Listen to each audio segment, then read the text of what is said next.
यत्सङ्कल्पातितपनो वाति वातः समिन्धे वह्निर्धत्ते धरणिरुदधीर्लङ्घते नैव वेलाम् सोऽयं श्रीमान् निखिलजगताम् अन्तरात्मावतीर्णो धर्मं रक्षन् दिशतु कुशलं स्वामिनारायणो नः। श्री स्वामिनारायण भगवाननी जय। अक्षर पुरुषोत्तम महाराज, गुणातीतानंद स्वामी महाराजनी जय। भगतजी महाराजनी जय। शास्त्री जी महाराजनी जय। योगी जी महाराजनी जय। प्रमुख स्वामी महाराजनी जय।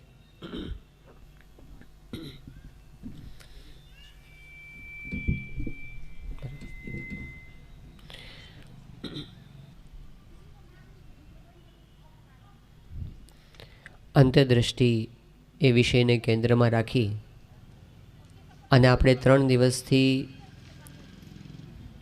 આપણા શાસ્ત્રો અને આપણા મહાપુરુષોએ જે માર્ગ ચીંધ્યો છે એનું ચિંતન કરીએ છીએ. ગુણાતીતાનંદ સ્વામી એકવાર મજોડીના દરવાજે પહોંચ્યા હતા અને એ વખતે એમણે જોયું કે કેટલાક છોકરાઓ દોડાદોડી કરતા હતા, રમતા હોય ને. ગુણાતીતાનંદ સ્વામી ઊભા રહ્યા ત્યાં આગળ અને એક દોડતા છોકરાને સ્વામી અટકાવ્યો. એટલે ગુણાતીતાનંદ સ્વામીએ હાથ આમ કર્યો એટલે ઊભો રહ્યો. સ્વામીએ કીધું કે તું આટલો બધો સ્પીડમાં દોડે છે પણ ક્યાં જાય છે તું? એ કે મને ખબર નથી, હું તો ખાલી દોડું છું. મોટા પુરુષનું ચરિત્ર મર્મસભર હોય છે. એમણે કીધું કે આખી દુનિયા દોડે છે, બધા જ દોડે છે, પણ કેટલાને ખબર છે કે આપણે ક્યાં જઈએ છીએ અને ક્યાં જવાનું છે? અંતર્દૃષ્ટિ એ દુનિયાના દરેક ક્ષેત્રમાં જરૂરી છે કે અમુક ટાઈમ પીરિયડ પછી આપણે ઊભા રહીને તપાસ કરવી પડે છે કે આપણે બરાબર રસ્તે છીએ ને. હમણાં આવતા આવતા એવું થયું, અહીં આવતા હતા ને, સોસાયટીમાં આગળ નીકળી ગયા, આવ્યું નહીં સ્થાન, મુક્તિનાથ સોસાયટી ને, સોસાયટીની અંદર પ્રવેશ કરી લીધો, અંદર 10 મિનિટ થઈ ગઈ છતાં સ્થાન ન આવ્યું, તો પછી ઊભા રહેવું પડે ને કે પછી હાલ્યા જ કરવાનું? એટલે પછી આત્મકીર્તિ સામે કે ઊભા રહો, આવ્યું કેમ નહીં આ? અને પછી ફોન કર્યો ભાવેશભાઈને અને પછી એમણે કીધું કે તમે ખોટા રસ્તે ચડી ગયા છો. વાંધો નથી ખોટા રસ્તે ચડી ગયા, પણ ઊભા તો રહેવું પડે કે નહીં? કે પછી હાલ્યા જ કરવાનું? અમુક સમયે આપણે પાછા વળીને તપાસ કરવાની જરૂર પડે છે. ગુણાતીતાનંદ સ્વામી એમની વાતોમાં સમજાવ્યું. સ્વામી કહે છે કે નિરંતર સર્વે ક્રિયામાં પાછું વાળીને જોવું કે મારે શું કરવાનું છે ને હું શું કરી રહ્યો છું. સિંહાવલોકન. થોડું ચાલો, ઊભા રહો, તપાસ કરો. હાઈવે પર કહે છે સ્ટોપ, લુક એન્ડ ગો. પેલા ઊભા તો રહેવું પડે કે નહીં? એટલે જીવનમાં પોઝ પણ જરૂરી છે, કેવળ ગતિ જરૂરી નથી, અમુક પોઝ પણ જરૂરી છે. અમુક વખત તમે સાંભળશો કે અમુક ભજનની અંદર જો પેલી ફાસ્ટ ટ્રેક પર ચડી ગયું હોય ને તો good good good good good good અવાજ આવ્યા જ કરે, તમને સાંભળવાનું સુખ જ ના આવે, શું કહેવા માગે છે એ ખબર ન પડે. એટલે કહો કે આ ખોટી સ્પીડ છે, આને ઓછી કરો. જીવનમાં અમુક વખત બહુ ફાસ્ટ ટ્રેક પર ચડી જઈએ ને, આપણને થાય કામ થાય છે, કામ ન થતું હોય. ખોટા ટ્રેક પર ગાડી ચડી ગઈ હોય અને પછી ગમે એટલા દોડ કરીએ, કામ થતું નથી, પાછા વળવાની જરૂર પડે છે. એનું નામ છે અંતર્દૃષ્ટિ. તો અંતર્દૃષ્ટિમાં આપણને જે મહાપુરુષોએ વાત કરી, 3 વાત આપણે સમજવાની કોશિશ કરીએ છીએ. પહેલી વાત સમજાવી કે અંતર્દૃષ્ટિ એટલે ભગવાન સામે દ્રષ્ટિ. બીજી વસ્તુ છે અંતર્દૃષ્ટિ એટલે ગુરુ સામે દ્રષ્ટિ, અને ત્રીજી વસ્તુ છે અંતર્દૃષ્ટિ એટલે પોતાની સામે દ્રષ્ટિ. વચનામૃત છે ભગવાન સામે દ્રષ્ટિ એ ગરડા પ્રથમનું 49મું વચનામૃત, ગુરુ સામે દ્રષ્ટિ એ ગરડા પ્રથમનું 67મું વચનામૃત અને પોતાની સામે દ્રષ્ટિ એ ગરડા પ્રથમનું 20મું વચનામૃત. ગુરુ સામે દ્રષ્ટિની કેમ જરૂર છે એની વાત આપણે ગઈકાલે થોડી સમજ્યા હતા કે ગુરુને પહેલાં તો અપનાવતા પહેલાં પણ એમને જોવાની જરૂર પડે છે અને એમને ગુરુ પદે આપણે સ્થાપિત કરી દીધા પછી પણ જોવાની જરૂર પડે છે. શું જોવાનું એમની સામે? તો એમની સામે જોવાના છે એટલે એમના જીવનના મહાન ગુણોની સામે જોયા કરવાનું છે. પહેલાં શું કામ જોવાનું? પહેલાં એટલા માટે જોવાનું કે ખોટા ગુરુમાં ભરાઈ ન જઈએ. અને પછી શું કામ જોવાનું? પછી એટલા માટે જોવાનું કે એમને જોઈ જોઈને આપણે આપણા જીવનમાં ઉર્ધ્વગમન કરી શકીએ. એક બહુ જ સ્પષ્ટ સિદ્ધાંત છે કે એક જ વાતાવરણમાં જીવનારા બે માણસનો અનુભવ એક સરખો નથી હોતો. દરેક વ્યક્તિ પોતાનો અનુભવ જુદો જુદો હોય છે. આવો પવન વાતો હોય, એક માણસને થાય કે ઓહો કેટલો બધો મંદ મંદ પવન વાઈ રહ્યો છે. એક માણસને એમ થાય કે બેચેની વર્તાય છે. અંદર જો બેચેની હોય ને તો એને બહાર આખું જગત ઉદાસ લાગે. એને થાય કે આ જગતમાં જીવવા જેવું કાંઈ નથી. એક જ દુનિયાની અંદર બે માણસ જીવે છે અને એકને થાય છે કે આપઘાત કરી નાખીએ, આમાં જીવવા જેવું કંઈ નથી. અને બીજો થાય જગતમાં બહુ મજા આવે છે. એવો એક વર્ગ હશે ને, એક સાથે જીવનારો. વાતાવરણ એક સરખું છે, પરિસ્થિતિ એક સરખી છે, બે માણસનો અનુભવ એક સરખો નથી. એમ આપણે એક એવા પુરુષના અનુભવને સ્ટાન્ડર્ડ માનીએ છીએ જેને અખંડ સુખ રહ્યા કરે છે. આ જ દુનિયાની અંદર આપણી વચ્ચે જ રહે છે અને એને અખંડ શાંતિ રહ્યા કરે છે. એટલે આપણે એની સામે જોવા માગીએ છીએ કે એની પાસે એવું શું છે કે જેનાથી પોતે અખંડ શાંતિનો સુખનો અનુભવ કરે છે. એમને ક્યારે ઉદ્વેગ થતો જ નથી. પ્રમુખ સ્વામી મહારાજ જ્યારે ગાંધીનગર અક્ષરધામ ઉદ્ઘાટન થયું એ વખતે ત્યાં ગાંધીનગરની અંદર જ બિરાજમાન હતા. હવે એ વખતનો જ પ્રસંગ છે કે ગાંધીનગરમાં જે અક્ષરધામ બન્યું એમાં હોલ નંબર 2ની અંદર સચ્ચિદાનંદ શો એ વર્ષો સુધી ત્યાં આગળ ચાલુ હતો. મલ્ટીમીડિયા શો એ વખતે હતો.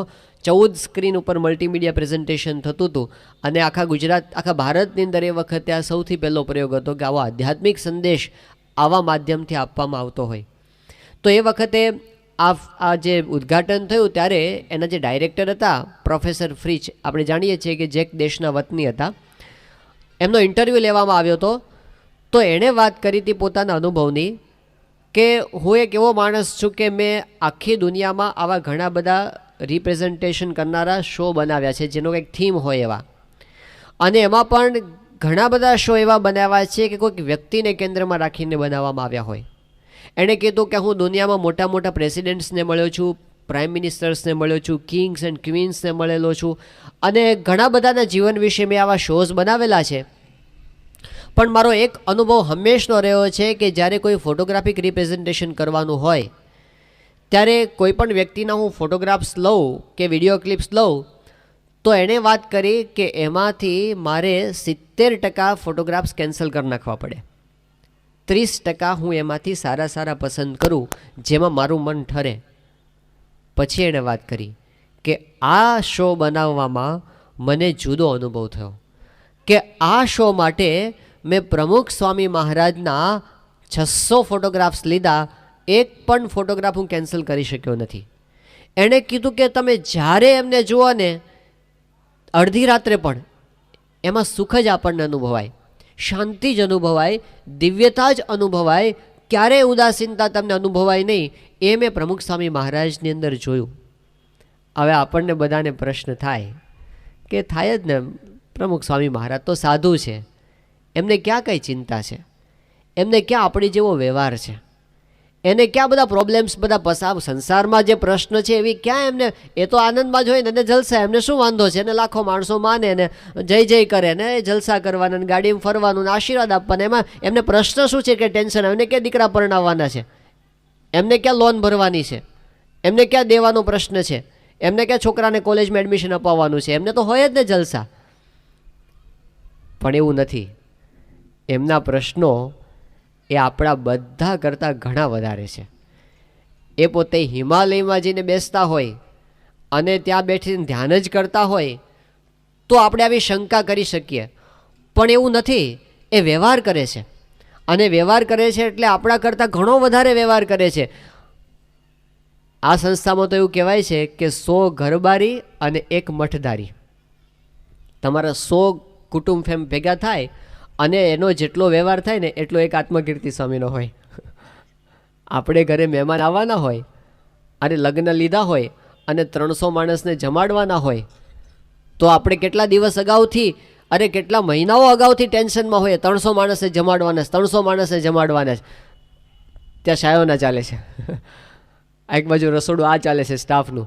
50 માણસો તો એમને હોય છે મંદિરની અંદર, બીજાએ એ સિવાયના જ. અને એક મંદિર હોય એટલે મંદિરની જમીન હોય, એનું બાંધકામ હોય અને કેટલા પરિવારનો વ્યવહાર હોય પાછો. અને પાછો આપણો સત્સંગ એ વિશિષ્ટ પ્રકારનો સત્સંગ છે. કેવા પ્રકારનો? આત્મીયતાનો સત્સંગ છે. એક ગૃહસ્થ હરિભક્તનો પ્રશ્ન એ પ્રમુખ સ્વામી મહારાજ અને પ્રમુખ સ્વામી મહારાજના બધા સંતો પોતાનો માને છે. એના દીકરાનો પ્રશ્ન, એની દીકરીનો પ્રશ્ન એ પોતાનો માને છે. એટલે આખા તમારા બધા પ્રશ્નો ભેગા કરો ને એટલે એમની પાસે જાય. આખા ભરૂચના બધા, એ બધા એમને સોલ્વ કરવાના હોય, એ પણ એમના માથે હોય છે. એટલે સ્વામીશ્રી જે વ્યવહાર કરે છે આપણા કરતાં એમણે ઘણા વધારે પ્રશ્નો ફેસ કરવાના રોજ હોય છે. એક કામ પેન્ડિંગ હોય ને આપણું, એક કેસ હલવાનો હોય કોર્ટની અંદર, અથવા એક જમીનનો કેસ હલવાનો હોય, આપણી ઊંઘ ઉડી જાય છે. આજે આટલી મોટી સંસ્થા છે, આટલા બધા મંદિરો છે, તમે ખાલી બાંધકામ વિચારો ને. અત્યારે મંદિરોના બાંધકામ જે ચાલે છે, શિખરબદ્ધ મંદિરોના બાંધકામ. એક બાજુ કલકત્તામાં આટલું જબરજસ્ત મોટું શિખરબદ્ધ મંદિરનું બાંધકામ ચાલે છે, એમાં પાછું કંઈક વિઘ્ન આવ્યું પેલું પાયાની અંદર, તો આખું મંદિર ફરીથી ઉતારીને ફરીથી ઊભું કરવાનું છે. એટલે એક બાજુ એ ચાલે છે. દિલ્હી અક્ષરધામની અંદર કામ ચાલુ હોય તો એની અંદર અત્યારે પેલું રિનોવેશન ને એ બધું ચાલે છે. આ બાજુ સ્વામીશ્રીએ ત્યાં આગળ સેલવાસની અંદર મંદિર કરે છે, એનું કામ ચાલે છે. નાગપુરમાં શિખરબદ્ધ મંદિર ચાલે છે, એનું કામકાજ ચાલુ છે. બોડેલીમાં શિખરબદ્ધ મંદિર ચાલુ છે. આ બાજુ 2 મંદિરની પ્રતિષ્ઠા તો હમણાં જ છે, આ મહિનાની અંદર જ. ભાદરાની અંદર શિખરબદ્ધ મંદિર, લીમડીની અંદર શિખરબદ્ધ મંદિર, બીજા 2 શિખરબદ્ધ મંદિરના કામ સ્વામીશ્રીએ ચાલુ કરી દીધા. એક બાજુ મહુવાનું શિખરબદ્ધ મંદિર છે, બીજું ધારીની અંદર છે. આ બાજુ કલકત્તાની જેમ જ મદ્રાસની અંદર સ્વામીશ્રી સતત સંતોને ફોલોઅપ કરે છે કે જમીન લો તમે, ને આપણે ત્યાં આગળ શિખરબદ્ધ મંદિર કરવાનું છે ને, એટલે ત્યાં આગળ કામ ચાલે છે. બેંગ્લોરમાં સ્વામીશ્રીએ ત્યાં આગળ કામ ચાલુ કરાવ્યું છે કે આપણે અહીં આગળ મોટું સંકુલ બનાવવું છે, એટલે ત્યાં ચાલે છે. એ સિવાય માસ્ટર પ્લાન તો અમારા સારંગપુરનો જબરજસ્ત મોટો માસ્ટર પ્લાન ચાલે છે. અમદાવાદની અંદર મોટી હોસ્પિટલ કરવાની છે, એનું બાંધકામ ચાલુ થયું છે. ત્યાં આગળ મોટું આપણે જે હર્બલ કેરનું યુનિટ છે એનું બાંધકામ એક બાજુ ચાલુ છે. અટલાદરાનો માસ્ટર પ્લાન ચાલુ છે, ગરડાનો માસ્ટર પ્લાન ચાલુ છે. અહીં આગળ આ ભરૂચમાં આપણે મોટા ઉતારા ને બધું ચાલે છે, એના માસ્ટર પ્લાન ચાલુ છે. ને એ સિવાય તો કયું મંદિર એવું નહીં હોય કે જ્યાં નગારા તગારા અને તાવડા ચાલુ નહીં હોય, બધા. અને એવું નથી કે એમને એમ ચાલે છે, બધું સ્વામીશ્રીની નજર હેઠળ ચાલે છે. એક કે એક વસ્તુ આ 90 વર્ષની ઉંમરે નાનામાં નાનો નિર્ણય, એમાં પોતે પર્સનલ ટચ એમનો પોતાનો હોય છે. આ ખાલી બાંધકામ જ કરવાનું છે કે બીજું કાંઈ એમને કરવાનું છે, આપણે સાંભળીને થાક લાગી જાય. આટલું બધું સાંભળીએ ને કે આ બધું ક્યારે થાય અને કેવી રીતે થાય. અને આમાં પ્રશ્નો નહીં આવતી હોય, જમીનના પ્રશ્નો કોઈક અમથા કેસ નાખે. આપણે દિલ્હી અક્ષરધામ વખતે એવું જ થયું હતું ને, હાવ કારણ વગર એક અજાણ્યા માણસે આવીને કેસ નાખ્યો, કાં તો પર્યાવરણને નુકસાન થાય છે, એને તો નાખી જ દેવાનું. અને આ તો કોર્ટ છે ભાઈ, સુપ્રીમ કોર્ટમાં કેસ પહોંચી ગયો અને પર્યાવરણનો મુદ્દો એણે મૂકી દીધો. એટલે પછી તો જે મોટા મોટા વકીલો હતા બધા કહેતા હતા કે આ તો તમને વાઘની સામે મૂકી દીધા છે. સુપ્રીમ કોર્ટ ગમે ત્યારે સ્ટે મૂકી દે, અને સ્ટે મૂકી દે એટલે ક્યારે ઉઠ્યાનું કાંઈ નક્કી નહીં. અને સ્વામીએ તો ડેડલાઇન આપી હતી કે આપણે તો 2005માં પ્રતિષ્ઠા કરવી જ છે. રાત દિવસ એના માટે બધા મહેનત કરાવતા હતા, અને એક માણસ આડો ફાટે અટકાવી દે કામ. આવું ચાલે. એક બાજુ ગરડાનું આટલું મોટું કામ ચાલે છે અને આટલું સરસ ચાલુ છે, ત્યાં માસ્ટર પ્લાન કરે છે અને સંકુલ બનાવે છે, પણ અમથા 2 4 5 જણ છે એ અમથા હાડકા નાખે છે.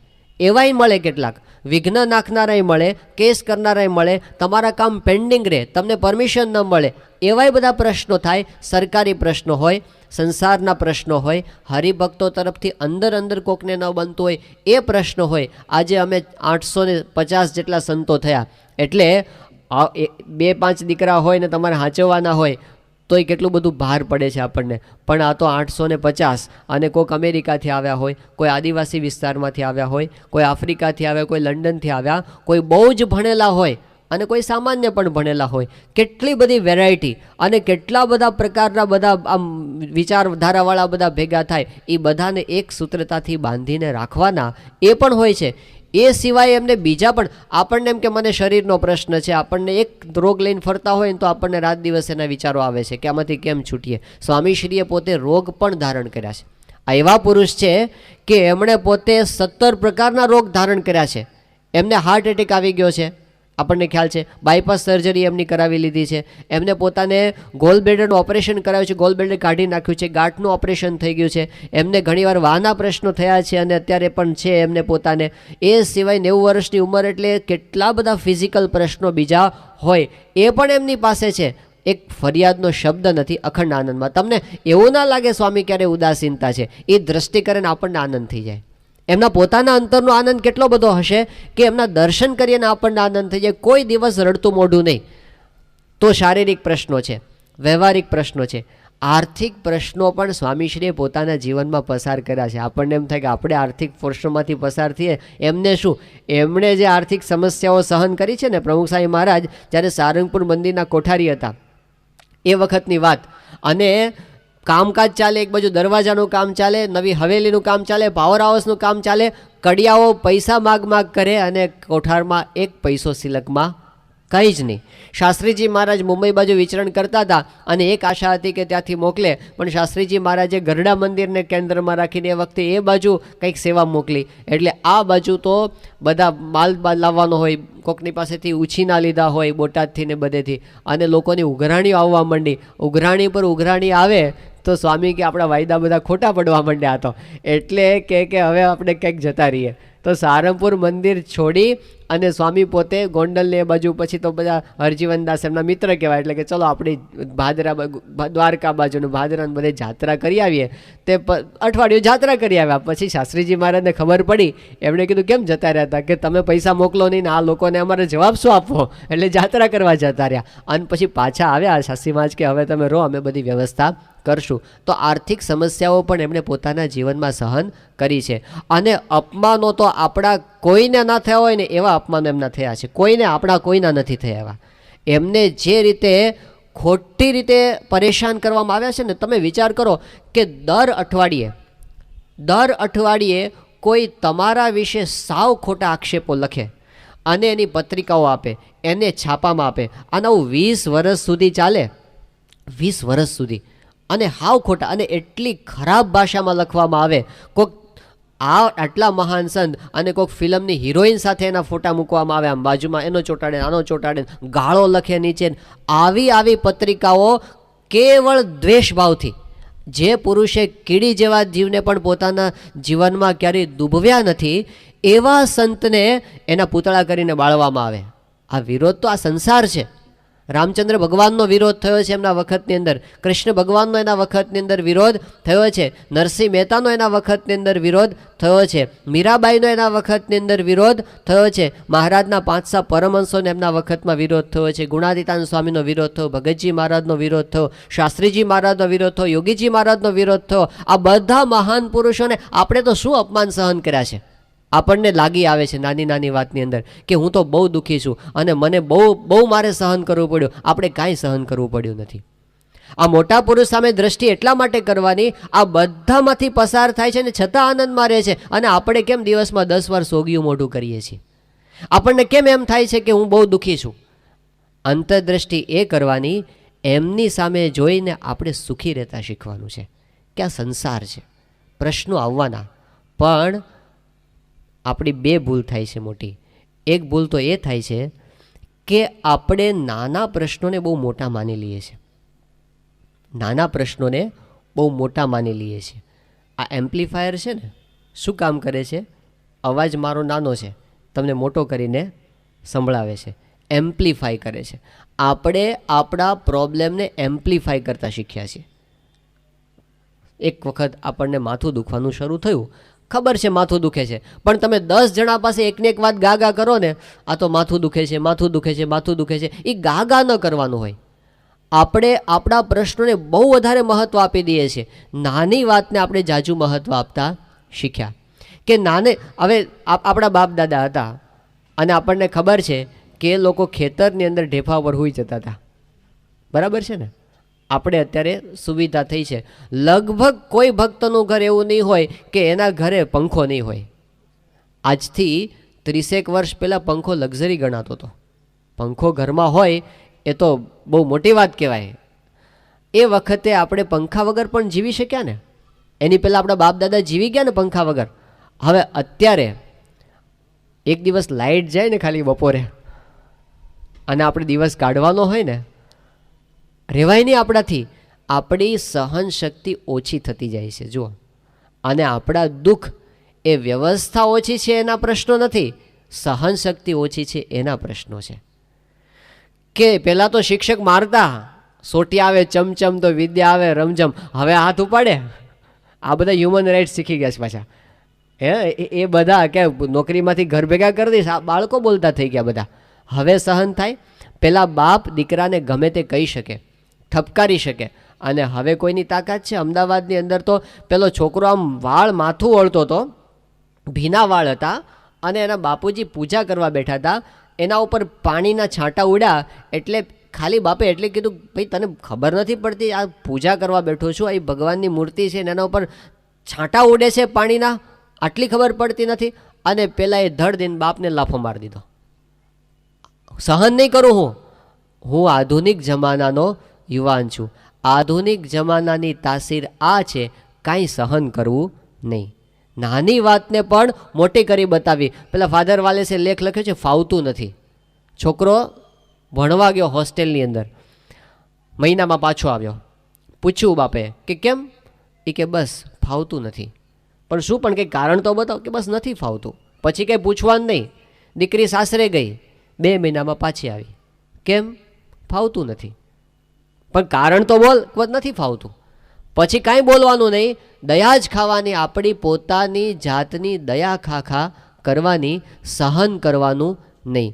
એ આપણા જમાનાની તાસીર છે. પેલો પરદેશનો પ્રસંગ આપણે ઘણીવાર સાંભળ્યો છે. દીકરી રાત્રે મોડી આવી ઘરે, અને રોજ મોડી આવે. એટલે એની માએ કીધું કે તું જરા ટાઈમે આવ, આ રોજ રાત્રે આવે છે ને મારે ઉઠીને બારણા ખોલવા પડે છે, તું ટાઈમે આવતી જા.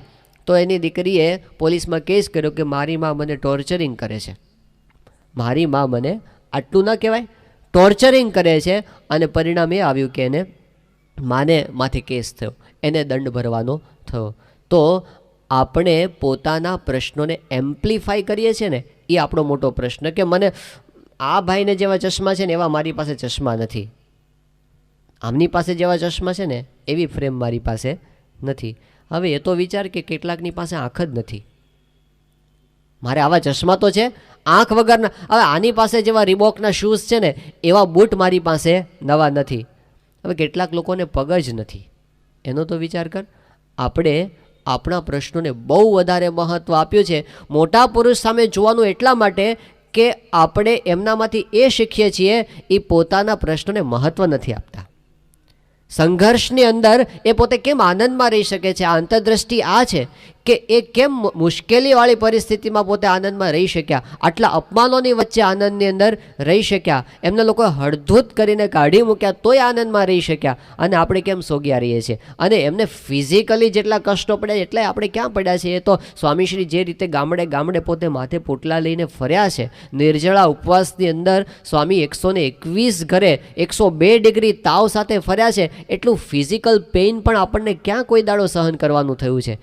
આપણા કરતાં બધી રીતે એમણે વધારે કષ્ટો સહન કર્યા છે. યોગીજી મહારાજની સામે તમે જુઓ, યોગીજી મહારાજને એક એવા સાધુ સાથે રહેવાનું થયું હતું. એ સાધુ પાછા સિનિયર હતા, એટલે એની સાથે એને રહેવાનું થયું. એનું નામ હતું વિજ્ઞાનદાસ સ્વામી. હવે વિજ્ઞાનદાસ સ્વામી આમ યોગીજી મહારાજના ગુરુ નહોતા, ગુરુ તો શાસ્ત્રીજી મહારાજ કહેવાય. પણ પહેલાં જે સાધુ હતા એ સિનિયર હતા, એટલે એમની સાથે એમને રહેવાનું થયું હતું. એમનો સ્વભાવ એવો વિચિત્ર હતો, એક દિવસ એની સાથે કોઈ કાઢી શકે નહીં. આજે જે સાસુ વહુના ઝઘડા છે ને કે મને બહુ ટોર્ચરિંગ કરે છે, એ બધું ટોર્ચરિંગ ભેગું કરો ને એના કરતાં 100 ગણું ટોર્ચરિંગ શાસ્ત્રી અરે પેલા વિજ્ઞાનદાસ સ્વામી હતા એ યોગીજી મહારાજનું કરતા હતા. કારણ વગર અપમાન અને હાવ ખોટા આક્ષેપો, જે વસ્તુ બની જ ન હોય એવા આક્ષેપો. સાંકરદામાં મંદિર બનતું હતું. એક જ પ્રસંગ તમને કહું છું, ખ્યાલ આવે એના ઉપરથી કે કેવી વિચિત્ર વ્યક્તિ હશે.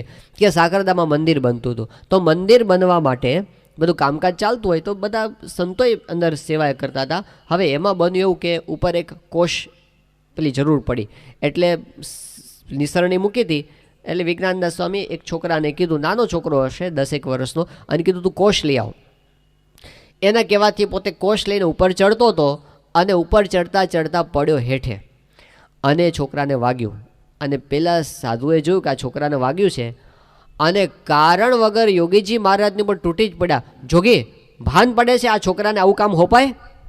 અરે હોપનાર તો તમે હતા, પણ બીજા એ છોકરાના બાપને સારું લાગે અને પોતાનું નામ ન આવે એટલે સીધા જ જોગીજી મહારાજની ઉપર તૂટી પડ્યા. આ છોકરાને આવું કામ સોંપાય?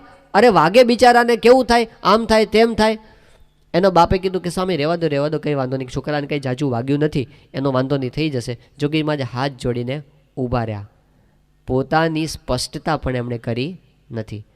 આજની આપણે હોય શું થાય, હા મેં તૂટી પડી જોઈએ કે નહીં, મેં કીધું તું એમ કરીને આપણે તૂટી પડીએ કે નહીં, હાવ ખોટું બોલો છો એવું કહીએ કે નહીં. આપણે એક સેકન્ડ આપણે સહન કરીએ, આવું રોજ થતું હતું. અને ફિઝિકલી માર સહન કરવો પડતો તો. યોગીજી મહારાજને સાણસીથી પગમાંથી માંસના લોચા કાઢી નાખ્યા છે, આટલી હદ સુધી. અને કેટલા દિવસ સુધી? 2 દિવસ, 5 દિવસ, 17 વર્ષ સુધી યોગીજી મહારાજ એની સાથે રહ્યા. અને એ યોગીજી મહારાજને જ્યારે એમની 70 વર્ષની ઉંમરે પ્રશ્ન પૂછવામાં આવ્યો કે તમારા જીવનમાં મૂંઝવણ આવી છે? યોગીજી મહારાજ કે જિંદગીમાં નહીં, મૂંઝવણ જિંદગીમાં ક્યારેય આવી જ નથી. હવે આપણને અત્યારે કેટલી વાર મૂંઝવણ આવે છે, એ પુરુષને જીવનમાં મૂંઝવણ નથી આવી. તો એમની સામેથી જોવાનું એ છે ને શીખવાનું એ છે, પ્રશ્નો એટલે કે પરિસ્થિતિ બહાર આવવાની. પરિસ્થિતિ આપણે બદલી શકવાના નથી. આ તડકો પડે છે, આપણે બંધ કરી શકવાના? પરિસ્થિતિ આપણે બદલી શકવાના નથી. આપણે સ્થિતિ બદલવાની છે, આપણી સ્થિતિ. જો આપણી સ્થિતિ બદલાશે, પરિસ્થિતિ આપણને દુઃખી કરવાની નથી. પરીક્ષિત રાજાને જ્યારે શાપ થયો, 1 અઠવાડિયામાં તારું મૃત્યુ થવાનું છે, એને શાપ થઈ ગયો તો નક્કી જ હતો અઠવાડિયામાં મરવાનું છે. પરીક્ષિત સુખદેવજી પાસે આવ્યા અને સુખદેવજીએ કીધું એને કે મારો 7 દિવસમાં મૃત્યુ થવાનું છે. સુખદેવજીએ પરીક્ષિતને શું આપ્યું? 7 દિવસ પછી મૃત્યુ થવાનું હતું, તો સુખદેવજીએ એની આવરદા 7 દિવસમાંથી 8 દિવસ કરી નથી, કે 7 દિવસની આવરદામાં 1 કલાક વધાર્યો નથી. એને શું કર્યું? એક જ્ઞાન આપ્યું, એક એવી સમજણ આપી કે સાપ આવીને ડસી ગયો ને દેહ પણ પડી ગયો, પણ પરીક્ષિત દુઃખી થયા નથી. એને ખબર પડી કે હું તો આત્મા છું, આ સાપ તો દેહને મારી નાખવાનો છે, એનું દુઃખ નીકળી ગયું. પ્રશ્નો બહાર રહેવાના, પરિસ્થિતિ રહેવાની, આપણી સ્થિતિ આપણે બદલવાની છે. અને એ સત્પુરુષ સામે જોવાથી થાય. પ્રમુખ સ્વામી મહારાજ 2002ની સાલમાં નવસારીમાં બિરાજમાન હતા અને તાવ આવ્યો હતો. એ વખતે એક હરિભક્ત છે ચિત્તરંજનભાઈ પટેલ કરીને, લંડનના હરિભક્ત છે, પણ એ વખતે પોતે ઓસ્ટ્રેલિયા હતા. તો એમને આ વાતના સમાચાર મળ્યા એટલે એમણે પ્રમુખ સ્વામી મહારાજને ફોન કર્યો અને કીધું કે સ્વામી આપની તબિયત કેવી છે? એટલે સ્વામીએ કીધું કે તબિયતમાં તો ચાલ્યા કરે, આ તો બધું છે, શરીર છે એટલે થોડું થાય, પણ બાપા પણ આપણે તાવ આવ્યો એવા સમાચાર સંભળ્યા છે ને. સ્વામી કે જુઓ, શરીર છે ને એટલે બધું થાય. પછી સ્વામી કે તમને જેમ કોઈક દિવસ સંસારમાં છો તો ક્યારેક બૈરા તરફથી દુઃખ આવે, ક્યારેક છોકરા તરફથી દુઃખ આવે, ક્યારેક સસરા તરફથી દુઃખ આવે, ક્યારેક જમાઈ તરફથી દુઃખ આવે ને આવું. સ્વામી કે જેમ સંસારના અંગ છે એમાં શરીરના અંગ છે, ક્યારેક હાથ દુખે, ક્યારેક પગ દુખે, ક્યારેક માથું દુખે, ક્યારેક પેટ દુખે, ચાલ્યા કરે. પણ એ હરિભક્ત કે પણ બાપા આપે શું કામ દુઃખ અંગીકાર કર્યું? તમે તો સમર્થ છો અને તમારે શું કામ દુઃખ સહન કરવું છે? તમારે દુઃખ અમને આપી દેવાનું, તમારે આવું સહન કરવાનું નહીં. તો સ્વામી કે અમે એટલા માટે આ બધું રાખીએ છીએ કે તમે કોઈ ફરિયાદ ન કરો. કે સ્વામીને પણ આવે છે એ કે એટલા માટે અમે કરીએ છીએ. મુંબઈમાં સ્વામીશ્રી બિરાજમાન હતા અને એક ગાંધીધામના આહુજા શેઠ છે, સિંધી ભક્ત છે પોતે, અને સુખી સંપન્ન છે, પણ પોતે બહુ પ્રેમી છે. એ સ્વામીશ્રીના દર્શન કરવા માટે આવ્યા હતા. આ પ્રસંગ છે 1995ની સાલનો. હવે એમણે સ્વામી પાસે આવીને ફરિયાદ કરી. એ કે સ્વામી મને છે ને ખભો બહુ દુખે છે. એણે પોતાનો ખભો બતાવ્યો કે મને ખભો બહુ દુખે છે. હવે બન્યું તો એવું કે એના આગલા વર્ષે એટલે કે 94ની સાલમાં સ્વામીશ્રી પોતે પરદેશ ગયા અમેરિકા, અને એ વખતે કિશોરોની શિબિર હતી અને એમાં કિશોરે બહુ સ્વામીને આગ્રહ કર્યો કે સ્વામી તમે અમારી સાથે બેઝબોલ રમો.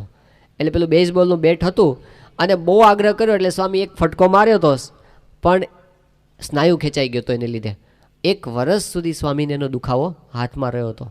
તો પેલા આહુજા શેઠે સ્વામી પાસે આવીને કરી કે બાપા મને ખભો બહુ દુખે છે. તો સ્વામી કે મને દુખે છે. એટલે પહેલાં તો એકદમ અવાચક થઈ ગયા, હવે શું કહેવું. તો સ્વામી કે એક કામ કરો, તમે મારા ખભે હાથ ફેરો અને હું તમારા ખભે હાથ ફેરું. હવે પેલા બિચારા ભોળા હતા, એણે સ્વામીના ખભે હાથ પણ ફેર્યો, સ્વામી એના ખભે હાથ ફેર્યો, પણ એનું દુઃખ અડધું તો એમાં જ મટી ગયું કે હવે સ્વામીને દુખે છે, શું કરીએ આપણે. આપણે જો સ્વીકાર કરી લઈએ ને, અમુક વખત આપણે સ્વીકાર નથી કરી શકતા, એમાં પ્રશ્ન છે. દુખે હવે છે, સ્વીકાર કરી લો એને, કેમ દુખે છે, કેમ દુખે છે, 1000 વખત દુઃખી થઈએ. કોઈ આપણને એક લાફો મારે, આપણને એનું દુઃખ તો થાય, પણ એ લાફો આપણે 10 વખત યાદ કરીએ ને તો 10 ગણા દુઃખી થઈએ.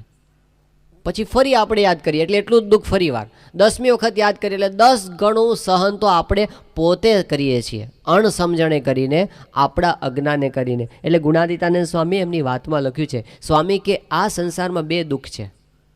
આ સંસારમાં 2 દુઃખ છે. એક તો ખાવા ન મળે અથવા ખાધેલું ન પચે. ખાવા ન મળે અથવા ખાધેલું ન પચે. હવે આપણને એટલા બધા આપણે કઠણ પરિસ્થિતિમાં હોય કે પેટ પૂરતું ખાવા ન મળે તો દુઃખી કહેવાય આપણે. અને એટલો ભયંકર કોઈ રોગ આપણા શરીરમાં થયો હોય કે આપણે ખાધેલું પચાવી ન શકતા હોય તો એ પણ દુઃખ કહેવાય. પણ પછી સ્વામી બોલ્યા કે આ 2 સિવાય જેટલા દુઃખ છે એ બધા અજ્ઞાનના દુઃખ છે. આ બહુ વિચારવા જેવું વાક્ય છે. આ 2 આપણને મળે છે, આપણે જેટલાય બેઠા છીએ અંતરદ્રષ્ટિ કરવાની છે આપણે, કે આપણામાંથી એવા કેટલા છે કે જેને 2 દિવસથી ખાવા નથી મળ્યું. ખાવા મળ્યું ને 2 દિવસમાં, અને એવા કેટલા છે કે 2 દિવસથી ખાધેલું પચ્યું નથી. અત્યારે રાત્રે જમીન આવે શું બતાવે છે, ખાધેલું પચી જાય છે, અને છતાં પણ આપણને દુઃખનો અનુભવ છે હૃદયના કોક ખૂણાની અંદર છે. તો ગુણાતીતાનંદ સ્વામી ડાયોગ્નોસિસ કરે છે. સ્વામી કહે છે કે એ અજ્ઞાનનું દુઃખ છે. આપણને જે દુઃખ છે એ અજ્ઞાનનું દુઃખ છે એવું સ્વામી કહે છે. અને પછી કહે છે કે અજ્ઞાનનું જે દુઃખ હોય એને ટાળવા માટે જ્ઞાન સિવાય બીજો કોઈ ઉપાય નથી. સમજણ, ત્યાં આગળ આપણે અંતરદ્રષ્ટિ કરીને એક દ્રષ્ટિ કેળવવી પડશે. દ્રષ્ટિ, માણસ પોતે પોતાની દ્રષ્ટિથી સુખી થાય છે ને પોતાની દ્રષ્ટિથી દુઃખી થાય છે. ગુરુ સામે જોઈને આપણે એ દ્રષ્ટિ શીખવાની છે કે એ પરિસ્થિતિને કઈ રીતે લે છે. 1974ની સાલમાં પ્રમુખ સ્વામી મહારાજનું ભયંકર અપમાન થયું. આમ એવું કહેવાય કે કદાચ અજોડ કહેવાય ઇતિહાસમાં, એવું એમનું અપમાન હતું એ વખતે એમના માટે. કારણ શું હતું, સ્વામીશ્રી પોતે પોતાના ગુરુપદ આવ્યા પછી પહેલી વખત વિદેશ યાત્રાએ જતા હતા. આ પરિસ્થિતિ તમે જોજો કે યોગીજી મહારાજ ધામમાં ગયા પછી પ્રમુખ સ્વામી મહારાજ ગાદી ઉપર આવ્યા છે અને એમની પહેલી વિદેશ યાત્રા છે, ત્યાં જવાનું છે આફ્રિકા. અને એ માટે આખા સત્સંગ સમુદાયની અંદર બધાને ઉત્સાહ છે. અને જેમ સત્સંગ સમુદાયમાં ઉમંગ છે અને આ વાતની બધે જ પ્રચાર થયો છે, બધા વિદાય આપે છે જ્યાં જ્યાં જાય ત્યાં આગળ ભવ્ય સન્માન કરીને, એવી રીતે કેટલાક લોકો એવા પણ છે જે અંદરથી રાગદ્વેષ હોય ને એ લોકો એ ટાંપીને બેઠા છે કે આ પરદેશ જાય છે. એવો એક વર્ગ હોય છે, એવો એક જે આસુરી ભાવનાવાળો કોઈ વર્ગ હોય એ પણ છે. સ્વામીશ્રી મુંબઈથી વિદાય થયા, પ્લેનની અંદર બેઠા અને આફ્રિકા પહોંચ્યા. અને ત્યાં આગળ એક સૂચના ત્યાંની ગવર્મેન્ટ તરફથી આવી, કોઈક પ્રકારની ગેરસમજ થઈ જે થઈ હોય તે, પણ ત્યાંથી એવો સૂચના આવી કે પ્રમુખ સ્વામી અને એની સાથે જેટલા સંતો છે એ કોઈને આફ્રિકા ના, પહેલી સૂચના આવી પ્રમુખ સ્વામીને આફ્રિકા ઉતરવા દેવામાં નહીં આવે. આવી પહેલાં સૂચના આવી. સ્થિરતા જુઓ આ પુરુષની.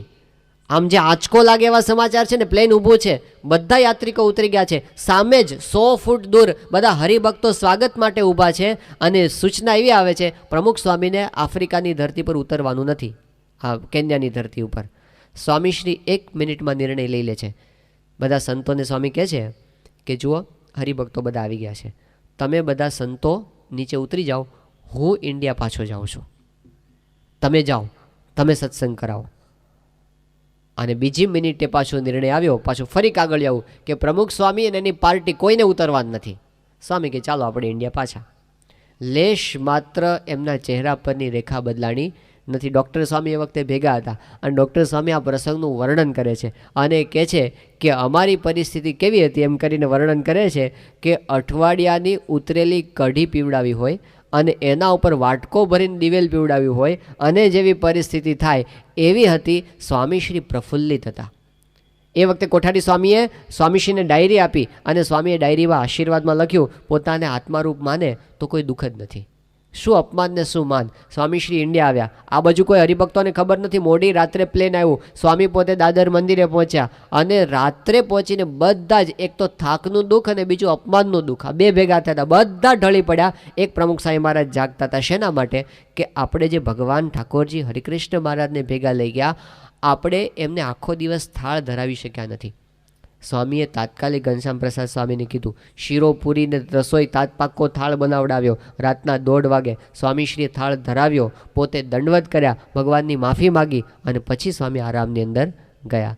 આપણા જીવનના પ્રશ્નો વિચારો કે જ્યારે આપણે કોઈ સારું કામ કરતા હોય અને એમાં પણ આપણને નિષ્ફળતા મળે અને પછી ભગવાનની ભક્તિ આપણને રહે છે.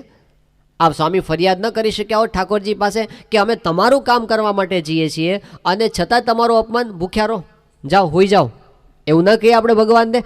એને એવું નથી વિચાર કર્યું, બધું ભગવાન જે કરે છે એ સારા માટે. બીજે દિવસે સવારે જ્યારે હરિભક્તો મંદિરે દર્શન કરવા આવે અને એ વખતે એમને સ્વામીશ્રીને પૂજા કરતા જોયા અને બધા કે આ તો બીજા સ્વરૂપે બાપા આવ્યા લાગે છે. બીજા સ્વરૂપે નથી, એનું એ જ સ્વરૂપ છે. અને પછી તો પૂજા પૂરી થઈ અને સ્વામીશ્રીએ આશીર્વાદ આપવાની શરૂઆત કરી. સ્વામી એ વખતે પૂજા પછી તરત કથા કરતા અને પ્રથમનું 74મું વચનામૃત વાંચ્યું અને સ્વામીએ જે આનંદની છોડો ઉછાળી એ પુરુષના હૃદયમાં લેશ માત્ર ગ્લાની નથી. સ્વામી કહે કે જો આપણે તો ભગવાનની ઈચ્છાથી ગયા, ભગવાનની ઈચ્છાથી પાછા આવ્યા. અને કે રયા ગઢવી હતા એક, અને રયા ગઢવી એને રોજ મહેમાનો, એને નક્કી થયું કે આપણે છે ને એક કામ કરીએ કે 15 દાડા બહાર જઈ આવીએ. એક દિવસ આને ઘેર મહેમાન થવાનું, એક દી આને ઘેર મહેમાન. શું કામ? કે 15 દી બહાર રહીને આવીએ તો આપણા ઘરે છે ને એટલું ખાવાનું બચે. એટલે પોતે નીકળી ગયા મહેમાન ગતિ કરવા. પહેલે દિવસે એકને ઘરે ગયા, બીજા દિવસે બીજાને ઘરે, ત્રીજે દિવસે ત્રીજાને ઘરે, અને એમ કરતાં કરતાં 15 દાડા બહાર રહી આવ્યા. 16મે દિવસે ઘરે પાછા આવ્યા અને ઘરે જ્યાં તાળું ખોલ્યું ત્યાં તો 15 મહેમાનો એક હારે આવ્યા. એટલે પેલા મહેમાનો કે રયા ગઢવી ક્યાં ગયા હતા તમે? કંઈ દેખાતા નહોતા, બહાર ગયા હતા. એ કે રયા ગઢવી ઠેરના ઠેર છે, ક્યાંય ગયા નથી. કે 15 દાડા સુધી આ બધું કર્યું તું, બચાવ્યા હતા, હવે 15 દિનનું ભેગું વપરાઈ જશે મારે. આ દ્રષ્ટાંત સ્વામીએ રમૂજી દર્પ પછી સ્વામી કે ક્યાં ગયા હતા? કે આપણે તો ઠેરના ઠેર. પણ પછી કે ભગવાનની ઈચ્છાથી આપણે જે થાય છે એ સારા માટે થાય છે, દુઃખી નથી થતા. જો સ્વીકાર વિતાવે જે શિરે તારે, જગતનો નાથ તે સહેજે, ઘણું પ્યારું જે પ્યારાએ, અતિ પ્યારું ગણી લેજે. કે સારું જ કરે છે. તો આપણા જીવનમાં પરિસ્થિતિઓ વિપરીત આવવાની અને આવવાની જ. દુનિયામાં એક પણ માણસ, એક પણ વ્યક્તિ જ્યારથી પૃથ્વી થઈને ત્યારથી અત્યાર સુધીમાં એક પણ વ્યક્તિ એવા નથી કે આખી જિંદગી બધું એનું ધાર્યું જ થયું હોય. એવું થયું જ નથી. એનું નહીં ધાર્યું હોય, એવું નહીં ગમતું હોય, એવું થવાનું અને થવાનું જ આ સંસાર છે. આ સંસારમાં શ્રીજી મહારાજ કીધું ભગવાનને વગર વાકે દુઃખ આવ્યા છે. કૃષ્ણ ભગવાનનો જેલમાં જન્મ થયો, એને પણ આખી જિંદગી કૂટાવાનું થયું છે. આ સંસાર એવો છે. રામચંદ્ર ભગવાનના જીવનમાં દુઃખ આવ્યા છે. આપણને એના કેટલા ટકા આવ્યા? કેટલા ટકા આપણે દુઃખી થયા? કહો. રામકૃષ્ણચંદ્ર ભગવાનને જે રીતે વનમાં ફટકવાનું થયું, જે રીતે સીતાનો વિયોગ થયો અને જે રીતે 2 વખત વિયોગ થયો. પહેલો વિયોગ તો હજી સહ્ય હતો, બીજો વિયોગ તો અતિશય હશે. સીતાજીને જે કષ્ટો આવ્યા ને કેટલા ટકા આપણા જીવનની અંદર આવ્યા છે? જે રીતે એમને દુઃખી થવાનું થયું, શુદ્ધ હતા, વાંક વગર. સીતાજીનો વાંક શું હતો? કોઈ બતાવે આવીને. કયો વાંક હતો? કોઈ જ નહીં. એ તો પોતે અત્યંત શુદ્ધ રહ્યા હતા, છતાં રામચંદ્રજીએ ત્યાગ કરી દીધો. પણ એ સીતાની સમજણ જુઓ, મહારાજે વચનામૃતમાં વખાણી છે કે રામચંદ્રજીનો અભાવ આવ્યો નથી. અને ભૂયો યથા મેં જનનાંતરેપી ત્વમેવ ભરતા નચ વિપ્રયોગ. એક જ પ્રાર્થના કે ફરી વખત મારો જન્મ થાય, જન્મો જન્મ રામ મારા પતિ થજો. આજે તો રામને જેલમાં બેહાડી દે કે નહીં?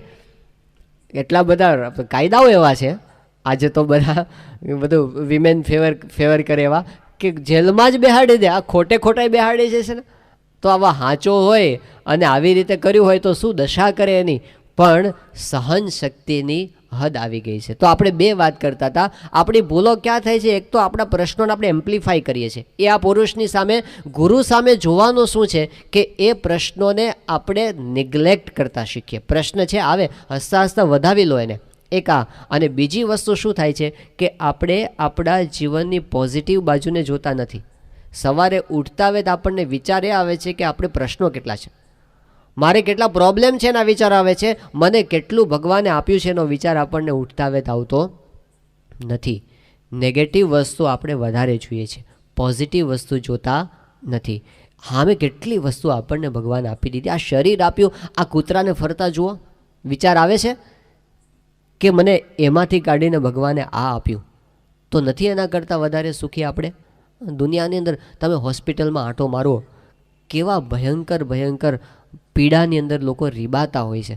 તો આપણે એવા નથી પડ્યા. આ પેરેલિસિસ ભગવાને નથી કરી દીધું, આપણા હાથ પગ હાલે છે, એ નથી એમની કૃપા. આપણને કેટલું બધું મળ્યું છે એનો વિચાર આપણે નથી કરી શકતા. અને મોટામાં મોટી વસ્તુ એ છે કે આપણને આ સત્સંગ મળ્યો, આપણને આ ભગવાનનો આશરો થયો, આજને આપણને આવા પ્રગટ ગુરુ મળી ગયા, એ તો કેટલી મોટી પ્રાપ્તિ છે. હજારો જન્મોની સાધના કર્યા પછી પણ, જો મીરાબાઈએ પોતે વાત કરી કે જ્યારે ભગવાનની કૃપા થાય ને, ભગવાનની કૃપા, તો જ આપણને સાચા સદગુરુ મળે. એ કહે છે કે ભગવાનની કૃપા થાય એ વિના સાચા સદગુરુ આપણને પ્રાપ્ત થતા નથી. હરિ કરુણા સે ખુલે જો નૈના, તો મેં ગુરુ પહેચાના. मैं अनाथ गुरु नाथ हमारो, गुरु मेरो संग सहाय.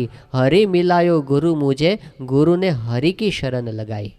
એમણે મને કેટલી બધી મોટી વસ્તુ આપી દીધી કે ભગવાને મને ગુરુ આપ્યા, અને ગુરુએ મને હાથ પકડીને ભગવાન પાસે લઈ જવાનો માર્ગ આપણને બતાવ્યો. આપણા પરમહંસોના જીવન સામે આપણે જોઈએ છીએ. બ્રહ્માનંદ સ્વામી, હવે આંખે અંધાપો આવી ગયો હતો, કારણ કે મહારાજે એવા નિયમ આપ્યા હતા કે તમારે ગળ્યું ચીકણું કંઈ ખાવું નહીં, ને ષટ્રસનો ત્યાગ કરાવી દીધો હતો, કોઈ સત્વ વગરનું ખાવાનું, અને ભિક્ષા માગવાની, ને ગોળા આવે પેલું ભીખ, જે કંઈ ભીખ આવે એને પાણીમાં ધોઈ નાખવાની, ધોયા પછી જે કૂચો વધે એ કૂતરાની સામે મૂકવાનો, અને કૂતરો ન ખાય ત્યારે તમારે ખાવાનું.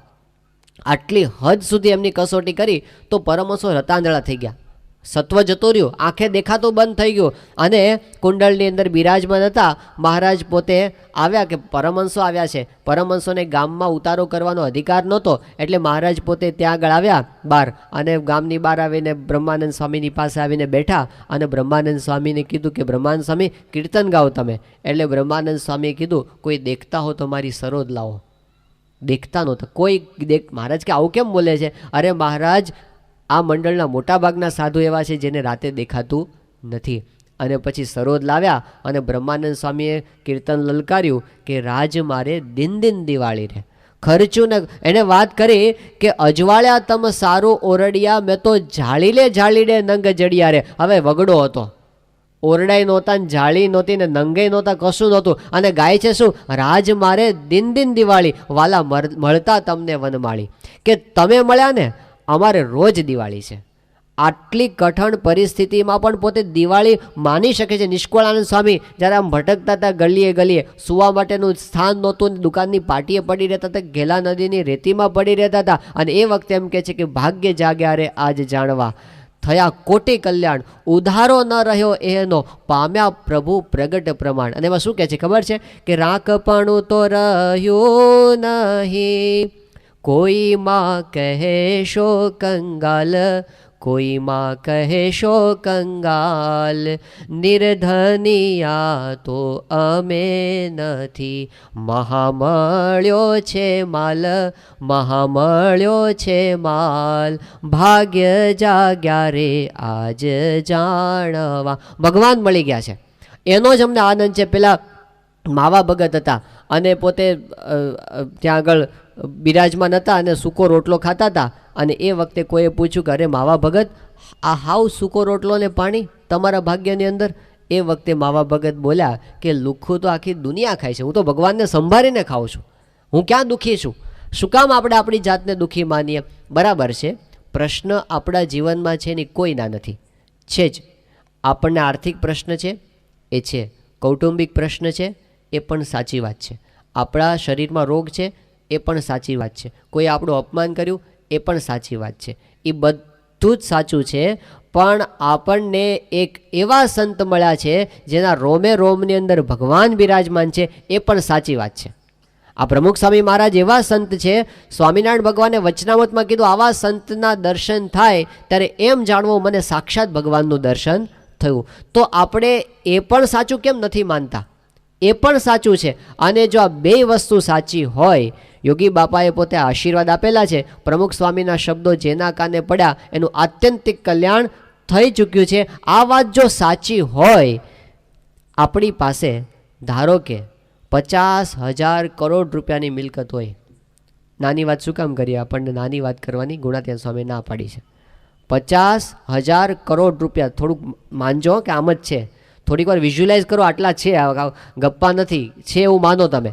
આપણી પાસે 50,000 કરોડ રૂપિયા હોય અને આપણે ઘરેથી ઓફિસે જવા માટે નીકળ્યા અને રસ્તાની અંદર આપણા ખિસ્સામાંથી આઠાના પડી ગયા, 50 પૈસાનો સિક્કો એક ચાલે છે ને ચલણ, અત્યારે પૂરું થઈ ગયું, નથી હાલતા આઠાને ક્યાંય નહીં, એક રૂપિયો રાખીએ તો ખિસ્સામાંથી 1 રૂપિયો પડી ગયો, જતા હોય અને ખિસ્સામાંથી 1 રૂપિયો પડી ગયો અને આપણે ઓફિસમાં ગયા અને ખબર પડી રૂપિયો પડી ગયો છે અને આપણને આઘાત લાગ્યો કે અરે રે રે મારો રૂપિયો પડી ગયો.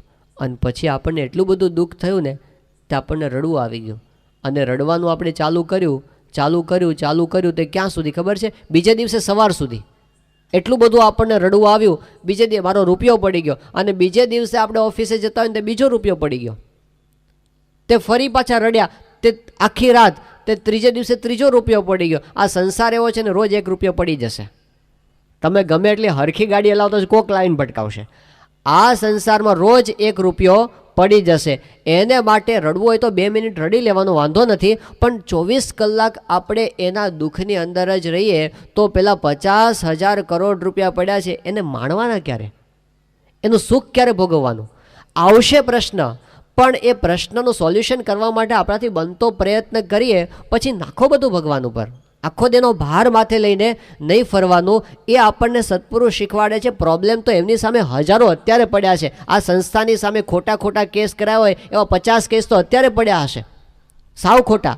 અને કેટલાક તો એવા હોય કે જે બહુ અગત્યનો એનો નિર્ણય બહુ મોટી અસર ઉપજાવે એવો હોય, છતાં પણ એ સમજે છે આપણે સાચા છીએ, આપણા માર્ગે પ્રયત્ન કર્યો છે, પછી એની ચિંતા નહીં કરવાની, પછી એ માથે લઈને ફરવાનું નહીં. તો ગુરુ સામે દ્રષ્ટિ એટલે એક એવી દ્રષ્ટિ કે જેમાં આપણે આપણા પ્રશ્નોની અંદર સુખી રહેતા શીખીએ. એમણે શીખવાડ્યું કે આપણા નાના પ્રશ્નોને એમ્પ્લિફાય ન કરવા અને આપણી જે આપણને જે મોટી વસ્તુ મળી છે એને નાની ન કરી નાખવી. એ મહત્ત્વની વસ્તુ છે. એનું મહત્ત્વ સમજવું, પ્રાપ્તિનો આનંદ ભોગવવો અને આઠેપોર આનંદમાં રહેતા આપણે શીખવું કે શીદને રહીએ રે કંગાલે સંતો, શીદને રહીએ રે કંગાલ. જ્યારે મળ્યો મહા મોટો માલ રે સંતો, શીદને રહીએ રે કંગાલ. આપણે કંગાલ છીએ જ નહીં, આપણી પાસે બહુ મોટી વસ્તુ છે. યોગી બાપા કહેતા કે લક્ષાધિપતિ તો તમે છો, બીજા બધા રાખ છે. આપણે ગઈકાલે પેલી વાતો સાંભળી હતી. આ મહાપુરુષ આપણને જે ગુરુ મળ્યા છે, ઈષ્ટદેવ મળ્યા છે, એમણે આપણને વરદાન આપ્યું છે મારા જનને અંતકાળે જરૂર તેડવા આવવું. તો આપણે બધા તો બિલ ગેટ્સ કરતાંય ભાગ્યશાળી છીએ, મનાય છે? બિલ ગેટ્સ કરતાં પણ આપણે ભાગ્યશાળી છીએ. અરે આપણે પેલા ક્લિન્ટન સાહેબ હતા ને અત્યારે ઓબામા સાહેબ છે, એના કરતાંય ભાગ્યશાળી છીએ. કેમ આપણે ભાગ્યશાળી છીએ? કારણ કે એ લોકો પાસે જે ઇન્સ્યોરન્સ નથી ને એ ઇન્સ્યોરન્સ આપણી પાસે છે. આજથી બિલ ગેટ્સ પાસે ખબર નથી મને કેટલા કરોડ રૂપિયા કે કેટલાક ડોલર હશે, પણ તમે સમજો કે આજથી 60 કે 70 વર્ષ પછી બિલ ગેટ્સનું પોતાની પાસે શું હશે? એ ક્યાં ભટકતો હશે? એને કૂતરાનો કોઈ જન્મ આવતો શેરીમાં ભટકતો હોય તો કોઈ કૂતરો રોટલોય નહીં નાખતો, એવી દશા કદાચ આવીને ઊભી રહે. તો જે જાહો જલાલી આપણને દેખાય છે કેટલા વર્ષની છે?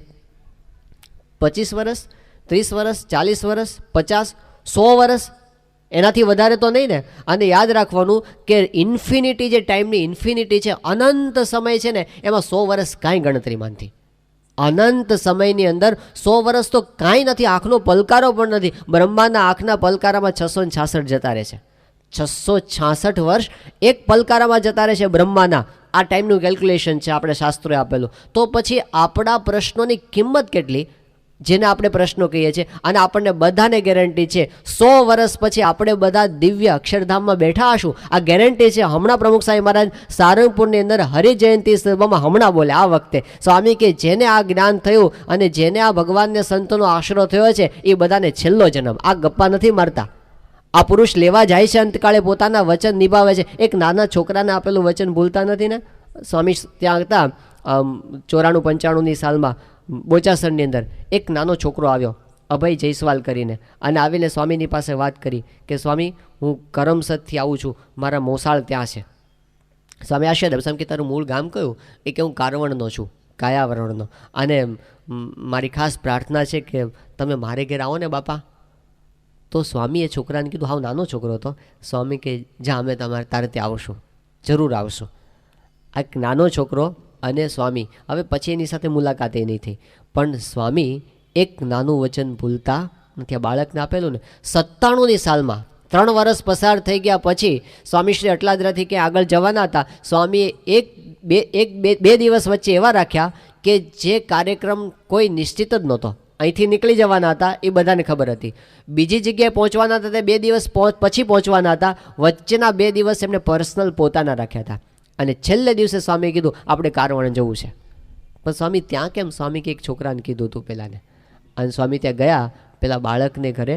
આટલા કામની વચ્ચે પણ પોતે એક નાનું વચન પણ ખોટું વચન આપતા નથી, અને આપેલું વચન ક્યારેય પોતે ફેરવતા નથી. આ એમની તાસીર છે. અને એમણે વચન આપેલું છે છેલ્લો જન્મ 100 વર્ષ પછી જેને આ ગુરુની નિષ્ઠા કરી અને એમના ચરણોમાં બેઠા છે, આપણે બધા અક્ષરધામમાં બેઠા હશું, દિવ્ય મહારાજની મૂર્તિનો ચહચહ સુખ લેતા હશું. ગુણાતીતાન સ્વામી કે ત્યાં આગળ અખાત્રીજના વાહ જોવાની ને પાંચમની વીજળી જોવીની આ બધું ખેડૂતો જોતા હોય છે કે આ વખતે વરસાદ આવશે કે નહીં આવે.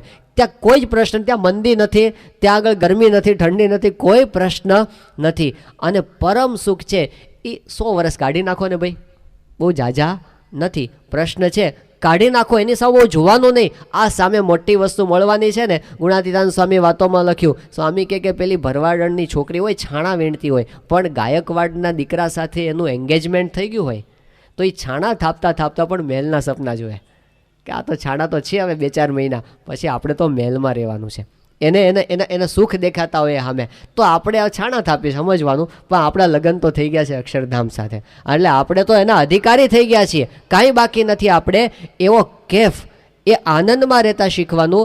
તો સંસારના નાના પ્રશ્નોને એમ્પ્લિફાય નહીં કરવાના, અને આ મોટી પ્રાપ્તિને નાની નહીં કરવાની. એને આપણે પહેલાં ઊંધા લેન્સથી જોઈએ, નાનું દેખાય એવા, એવું નહીં.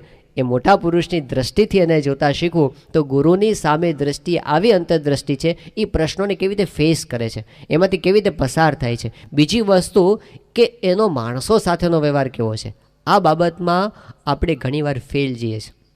વ્યક્તિગત રીતે આપણે બુદ્ધિશાળી હોઈએ, બધું હોય, પણ જ્યારે કોકની સાથે વ્યવહાર કરવાનો આવે કુટુંબની અંદર, ત્યારે આપણે 5 માણસના મન સાચવી શકતા નથી. અને આ સ્વામી સામે આપણે જોઈએ છીએ, ગુરુ સામે આટલા બધાના મન સાચવે છે. હમણાં વાત થઈ હતી 800 સંતો અને 850 સંતો, એ બધાને સ્વામી પોતે રાજી રાખી શકે છે અને બધાનું મન સાચવી શકે છે. બધા જુદા જુદા પ્રકારની વિચારધારાવાળા હોય એને પણ પોતે એક સૂત્રતાથી બાંધીને રાખી શકે છે. અને હાથમાં કંઈ ચાબુક લઈને ફરતા નથી, છતાં પણ બધાને નિયમમાં વર્તાવી શકે છે. 2 સાધુ ઓસ્ટ્રેલિયાના છેડે ફરે છે, 2 સાધુ આમ સાઉથ આફ્રિકામાં ફરતા હોય છે, 2 સાધુ કેનેડાની અંદર એના ક્યાંય દૂરના સેન્ટરમાં વિચરણ કરતા હોય, અમેરિકાના ખૂણે ખૂણે 2 સાધુ ફરતા હોય, અને કોઈ મિડલ ઇસ્ટમાં ગયું હોય, કોઈ યુરોપની અંદર હોય, અને આ બાજુ કલકત્તાની અંદર 2 સાધુ બેડા હોય, પેલી બાજુ કલકત્તામાં હોય ને મદ્રાસની અંદર હોય. એવી રીતે દૂર દૂરના સેન્ટરમાં 2 સાધુ ફરતા હોય, અને છતાં પણ એ આટલી પણ આજ્ઞામાં ફેરફાર ન પડવા દે. એ કયા બળથી બધાને સાચવે છે પોતે, એ બધાને નિયમમાં કઈ રીતે વર્તાવી શકે છે પોતાની આજ્ઞા પ્રમાણે. આ લાખો ભક્તોનો સમુદાય છે, પણ એક જ વસ્તુ છે, એ માણસાઈ રાખી શકે છે.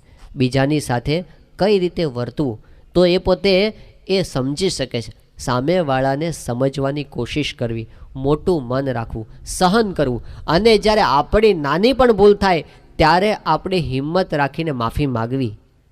એ બહુ અઘરું પડે છે આપણને.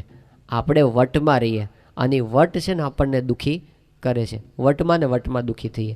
કોઈની સાથે કોઈનું હૃદય આપણે જીતી શકતા નથી. શહેનશાહે આલમ ऐसा हो जो सबके दिल पर राज करे. જ્યારે આપણે બહાર તો શાસન કરી નાખીએ અને આપણે બહુ ગુસ્સો બતાવી અને ઘરમાં બધા આપણાથી થરથર ધ્રુજતા હોય એવું શાસન ઘરમાં સ્થાપી દઈએ, એ આપણી મહત્તા નથી. આપણે ઘરમાં આવીએ અને ઘરમાં કર્ફ્યુ થઈ જતો હોય, એ આપણી મહત્તા નથી. પણ આપણે ઘરમાં આવીએ અને આનંદ આનંદ છવાઈ જતો હોય, એ ઘરની મહત્તા છે. 5 માણસ ઘરમાં બેઠા હોય તો ઘરે આમ આનંદનું વાતાવરણ હોય. બાકી બાપને દીકરો બોલતા ન હોય, પતિને પત્ની બોલતા ન હોય, એ ઘરમાં એ ઘર ન કહેવાય. એ બેઠા હોય તો પણ આપણને શાંતિનો અનુભવ એમાં થતો નથી. ભલે ને મોટો બંગલો હોય, નાનું ઝૂંપડું હોય, પણ કિલકિલાટ થતો હોય અને બધા આનંદ કરતા હોય, એમાં મજા છે. પણ એવું વાતાવરણ ઊભું કરવું એ આપણે પોતાના ઉપર લેવાનું છે. આપણે એને પોતાના આપણે વાંક શું કાઢીએ છીએ? આનો સ્વભાવ બરાબર નથી, આનો સ્વભાવ બરાબર નથી, આનો સ્વભાવ બરાબર નથી, આનો સ્વભાવ બરાબર નથી. એ વાત કદાચ 100% સાચી પણ હોય, પણ આપણે જો સમાધાન મેળવવું હોય, જો સોલ્યુશન લાવવું હોય, તો પછી આપણે પોતાની ભૂલને જોવી પડશે. એ વિના કદાચ આપણે કોકનો વાંક કાઢી અને આપણે આપણી જાતને નિર્દોષ સાબિત કરી શકીએ, એવું થઈ શકે. આપણી જાતને દલીલો કરીને આપણે બતાવી શકીએ કે મારો વાંક નથી, સામેવાળાનો જ વાંક છે, એવું આપણે કરી શકીએ. એ અંધારાને ગાળો દેવા જેવું કામ થશે. કદાચ આપણે જીતી જઈશું, પણ અંતરમાં શાંતિ નહીં થાય. પરિસ્થિતિમાં કોઈ દિવસ સુધારો નહીં થાય. જો સુધારો કરવો હશે તો આપણી નાની ભૂલને પકડવી અને એના ઉપર આપણે કામ કરો, એને સુધારવી અને સિન્સિયરલી સામેવાળાની માફી માગવા માટેનું પણ ઉદાર દિલ રાખવું પડશે. આટલા મોટા ગુરુ છે, પણ કોઈ દિવસ એને માફી માગવામાં શરમ નથી. 96ની સાલમાં પ્રમુખ સ્વામી મહારાજ પોતે તે અટલાદરામાં બિરાજમાન હતા અને એ વખતે બન્યું તેવું કે અટલાદરાની અંદર 2 નાના નાના બાળકો, ઉંમર કદાચ 5 વર્ષ કે 7 વર્ષ, એનાથી વધારે નહીં. એક બાળકનું નામ ભગવત અને બીજા બાળકનું નામ તિલક. આ બંને બાળકો જંબુરિયા જેવા રોજ હાજર જ હોય. અને સ્વામીશ્રી જ્યારે 94-95ની સાલમાં જ્યારે જાય તો આ 2 બાળકો હાજર હોય અને બહુ જ આમ તાણી અને જેટલી તાકાત હોય એટલે ભેગી કરી અને પ્રમુખ સ્વામી મહારાજ અમૃત મહોત્સવની જય બોલાવતા. સ્વામીશ્રીનો એ વખતે અમૃત મહોત્સવ ઉજવવાનો હતો અને આખી સંસ્થામાં બધે જય બોલાતી હતી. રોજ તાણીને જય બોલે અને સ્વામી પણ એ બધા બંને બાળકોને બહુ પ્રેમથી સ્વામીજીને આશીર્વાદ આપતા અને સાચવતા. હવે ઉત્સવ તો અમૃત મહોત્સવ પૂરો થઈ ગયો એટલે એની જય કાંઈ હવે બોલાવવાની હતી નહીં. પણ બન્યું એવું કે સ્વામી 96ની સાલમાં ઉત્સવ પછી પહેલી વખત અટલાદરા પધાર્યા અને સ્વામીશ્રી પોતે ઉતારામાં પ્રવેશ કરતા હતા. ત્યાં બંને બાળકો ઊભા હતા અને એમણે મોટેથી જય બોલાવી કે પ્રમુખ સ્વામી મહારાજ શતાબ્દી મહોત્સવની જય. એટલે સ્વામી થોડાક અકળાઈ ગયા, કારણ કે સ્વામીને શું પ્રણાલિકાને સાચવવી હોય. એટલે સ્વામીએ પેલા બાળકોને કીધું કે આવું બધું નહીં બોલવાનું અને બધા સંતોને કીધું આને કહું કોઈ શીખવશો નહીં, આ છોકરાઓ તો ચડી જાય, જેમ ચડાવો એમ ચડી જાય. સ્વામી કે હવે કોઈ જય બોલાવવા નથી, કોઈ ઉત્સવ કરવા નથી, ઉત્સવ થઈ ગયો છે બધો અને આ જય ભાઈ નહીં બોલાવવાની. અને સ્વામી કે જો હવે જય બોલાવીશ ને તો ઉતારામાં આવવા નહીં દઈએ અમે. એ વખતે સ્વામીશ્રી ભોજન કરવા બેસે ત્યારે બધા દર્શન માટે જેને આવો એ બધાને છૂટ હતી. તો સ્વામી કે અંદર નહીં આવવા દઈએ. પછી તો બાળકો તો દોડતા જતા રહ્યા, એને બીજું કંઈ હતું જ નહીં. બીજે દિવસે સ્વામી સભા પછી આવતા હતા રૂમમાં અને ફરી બાળકોએ જય બોલાવી અને સ્વામી થોડાક આકરા થઈને કીધું, ગુસ્સે થઈને, સ્વામી કે ના પાડી હતી ને, કેમ આજે જય બોલાવી? જાઓ, આજે પ્રવેશ નહીં, બંનેને કાઢી મૂક્યા, આજે સજા, આજે અંદર આવવા નહીં મળે. એમ કરીને સ્વામી અંદર ગયા અને ભોજન કરવા માટે આસન પર બેઠા. સામે બધા સંતો અને યુવકો અને હરિભક્તો બધા જ બેઠા હતા રૂમમાં દર્શન કરવા માટે. અને એક સ્વામીશ્રી પાસે હંમેશા કોઈ ગ્રંથનું વાંચન થતું હોય છે. એ વખતે એક પુસ્તક વંચાતું હતું, બાળ સ્નેહી પ્રમુખ સ્વામી મહારાજ, એ વંચાતું હતું. અને વંચાય એક બાજુ અને સ્વામીને બધાને લાગ્યું કંઈક વિચારમાં છે. થોડીક વાર થઈને સ્વામી કે પેલા છોકરાઓ કેમ દેખાતા નથી? તો સંતો કે બાબા તમે કાઢી મૂક્યા એટલે બિચારા ક્યાંથી આવે? તો સ્વામીએ એક રાજુ નામનો એક યુવક હતો ઊભો કર્યો. સ્વામી કે તું ઊભો થા અને જા બોલાવો, પેલા બેન બોલાવી આવો. એટલે બોલાવવા માટે નીકળો. હવે એ તો ક્યાં મળે, છોકરાઓ તો ક્યાંય ને ક્યાંય રમતા હોય. એક છોકરો મળ્યો, પેલો મને લાગે ભગવત એક મળ્યો, એટલે એને લઈ આવ્યા અને પછી સ્વામી પાસે આવી ગયો. સ્વામી જેવો એને જોયો ને, સ્વામી કે ભગવત તને ખોટું લાગી ગયું? આવ બેસ અહીંયા આગળ. તને ખોટું લાગી ગયું હોય તો મને માફ કરજે, મારી ભૂલ થઈ ગઈ.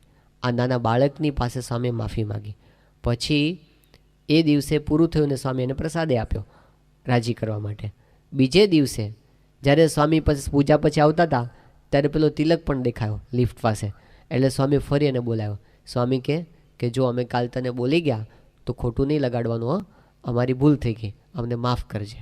આ બાળકની પાસે સ્વામીએ માફી માગી. બંને બાળકોને પોતાની સાથે સામે ઉતારામાં લીધા, બંનેને સામે બેસાડ્યા અને સ્વામી બંનેને ફરી પાછો પ્રસાદ આપ્યો, આશીર્વાદ આપ્યા, વાલ કર્યું. આ પુરુષ નાના બાળક પાસે પણ માફી માગી શકે છે અને એમને રાજી કરી શકે છે.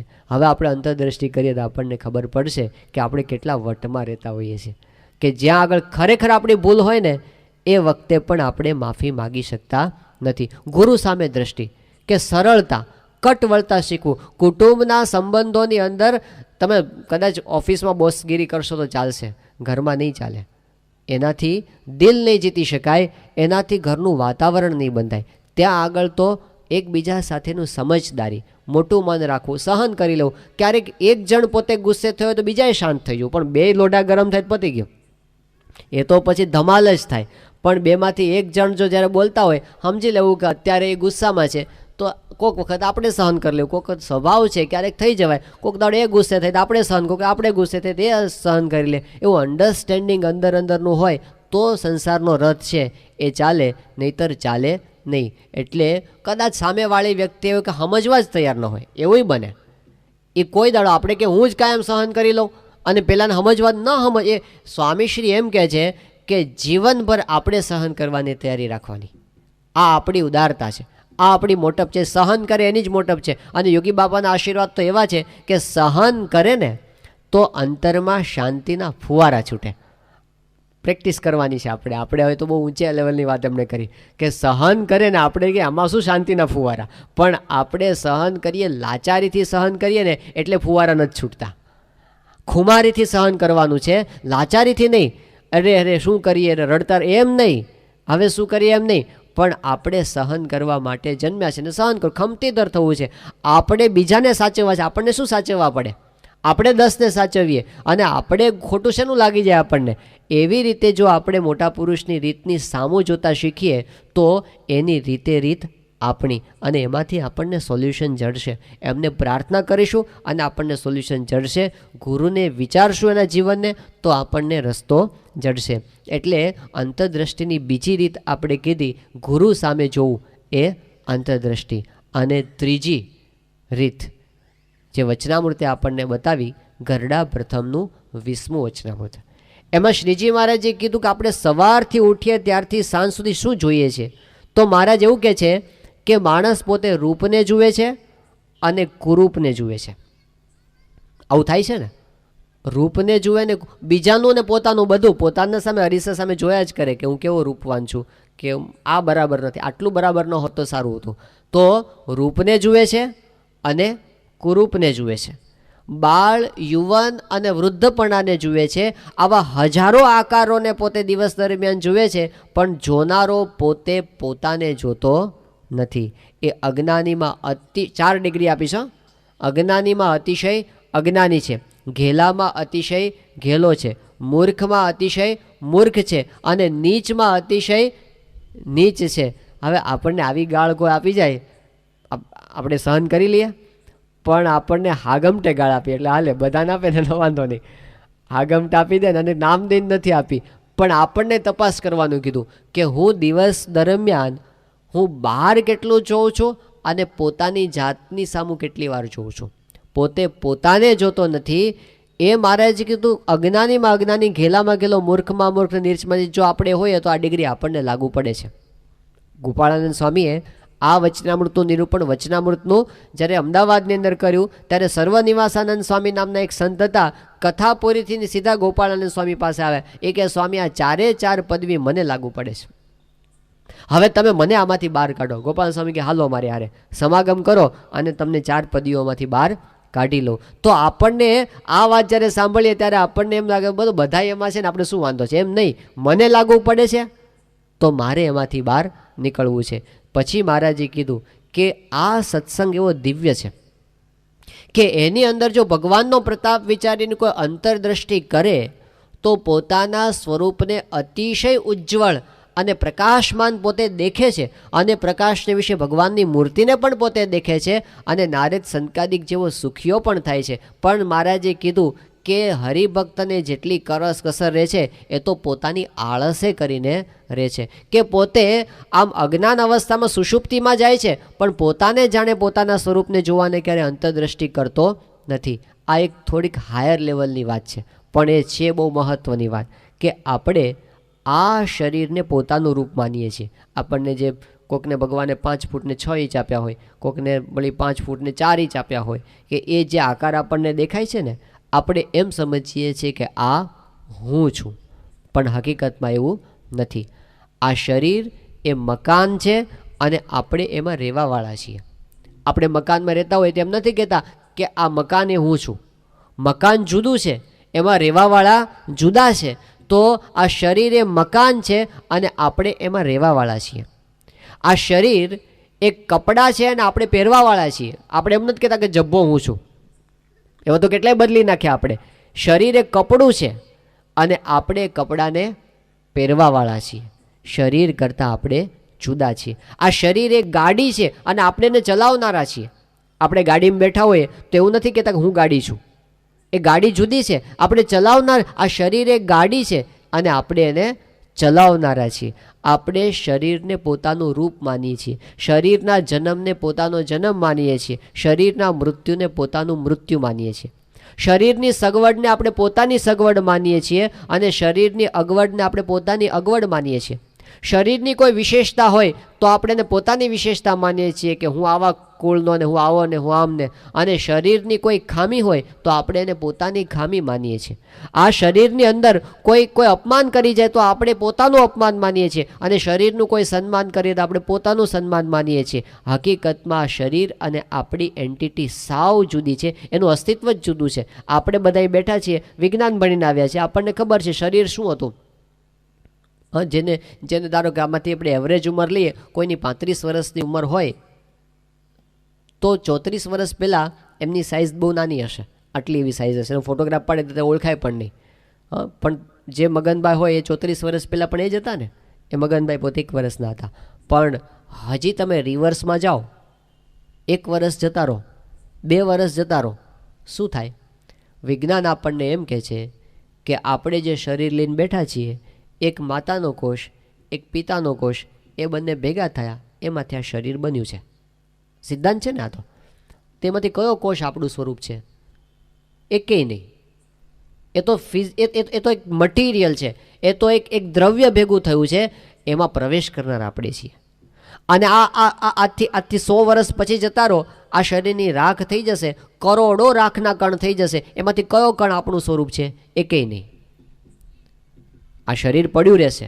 જ્યારે આપણું મૃત્યુ થશે ત્યારે શરીર આવું ને આવું જ દેખાતું હશે. અંદરથી આપણે નીકળી જઈશું. જે આપણે નીકળી જવાવાળા છીએ ને, એ આપણે છીએ. અને આ શરીર તો ખાલી સાધન છે, એ આપણે નથી. આવો વિચાર રોજ કરવાની જરૂર છે. કેમ રોજ કરવાની જરૂર છે? કારણ કે આપણે જે દુઃખી થઈએ છીએ ને અને બીજાને દુઃખી કરીએ છીએ ને, એનું કેન્દ્ર સ્થાન હોય ને તો આપણો દેહ ભાવ છે. જે કાંઈ પ્રશ્નો છે એનું મૂળ અહીંયા આવીને ઊભો રહેશે કે અહં અને મમત્વ. આ દુનિયામાં જેટલા કાંઈ ઝઘડાઓ છે ને એનું મૂળ છે અહમ અને મમત્વ.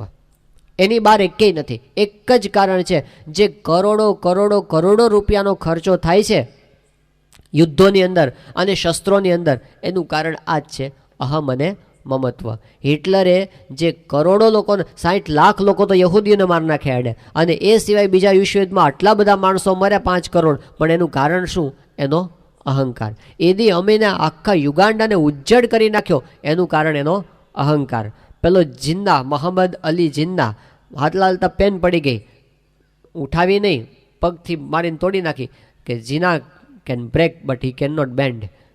તૂટી જઈશ પણ વળીશ નહીં. આવો જે છે ને અહંકાર, એ અહંકારે ભારત પાકિસ્તાનના ભાગલા કર્યા, એણે હિન્દુ મુસલમાનના ઝઘડા ઊભા કરાવ્યા અને એને લીધે લાખો માણસો કપાઈ ગયા, કેટલાય બેઘર થયા, કેટલાય પેઢીઓ સુધી દુઃખી રહ્યા. પણ કારણ આ જ છે, અહંકારને મમત્વને લીધે સંસારમાં દુઃખ છે, દેશમાં દુઃખ છે, રાજ્યમાં દુઃખ છે, સરકારમાં દુઃખ છે.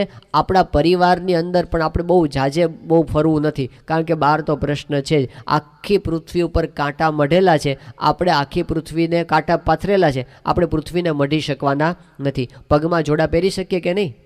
એ આપણે કરવાનું છે. આપણા ઘરની અંદર જે પ્રશ્ન હોય ને, પ્રમુખ સાહેબ મહારાજ પેલું પ્રસંગ કહે છે કે સાસુ હતા એ પોતે ગયા હતા ખેતરમાંથી પેલું મોટું ઘાસનું ઓલું લઈને આવતા હતા ભારી લઈને, અને એક હાથમાં થેલી હતી, અને પેલા ભૂદેવ હામાં મળ્યા. ભૂદેવ ક્યાં જઈ આવ્યા?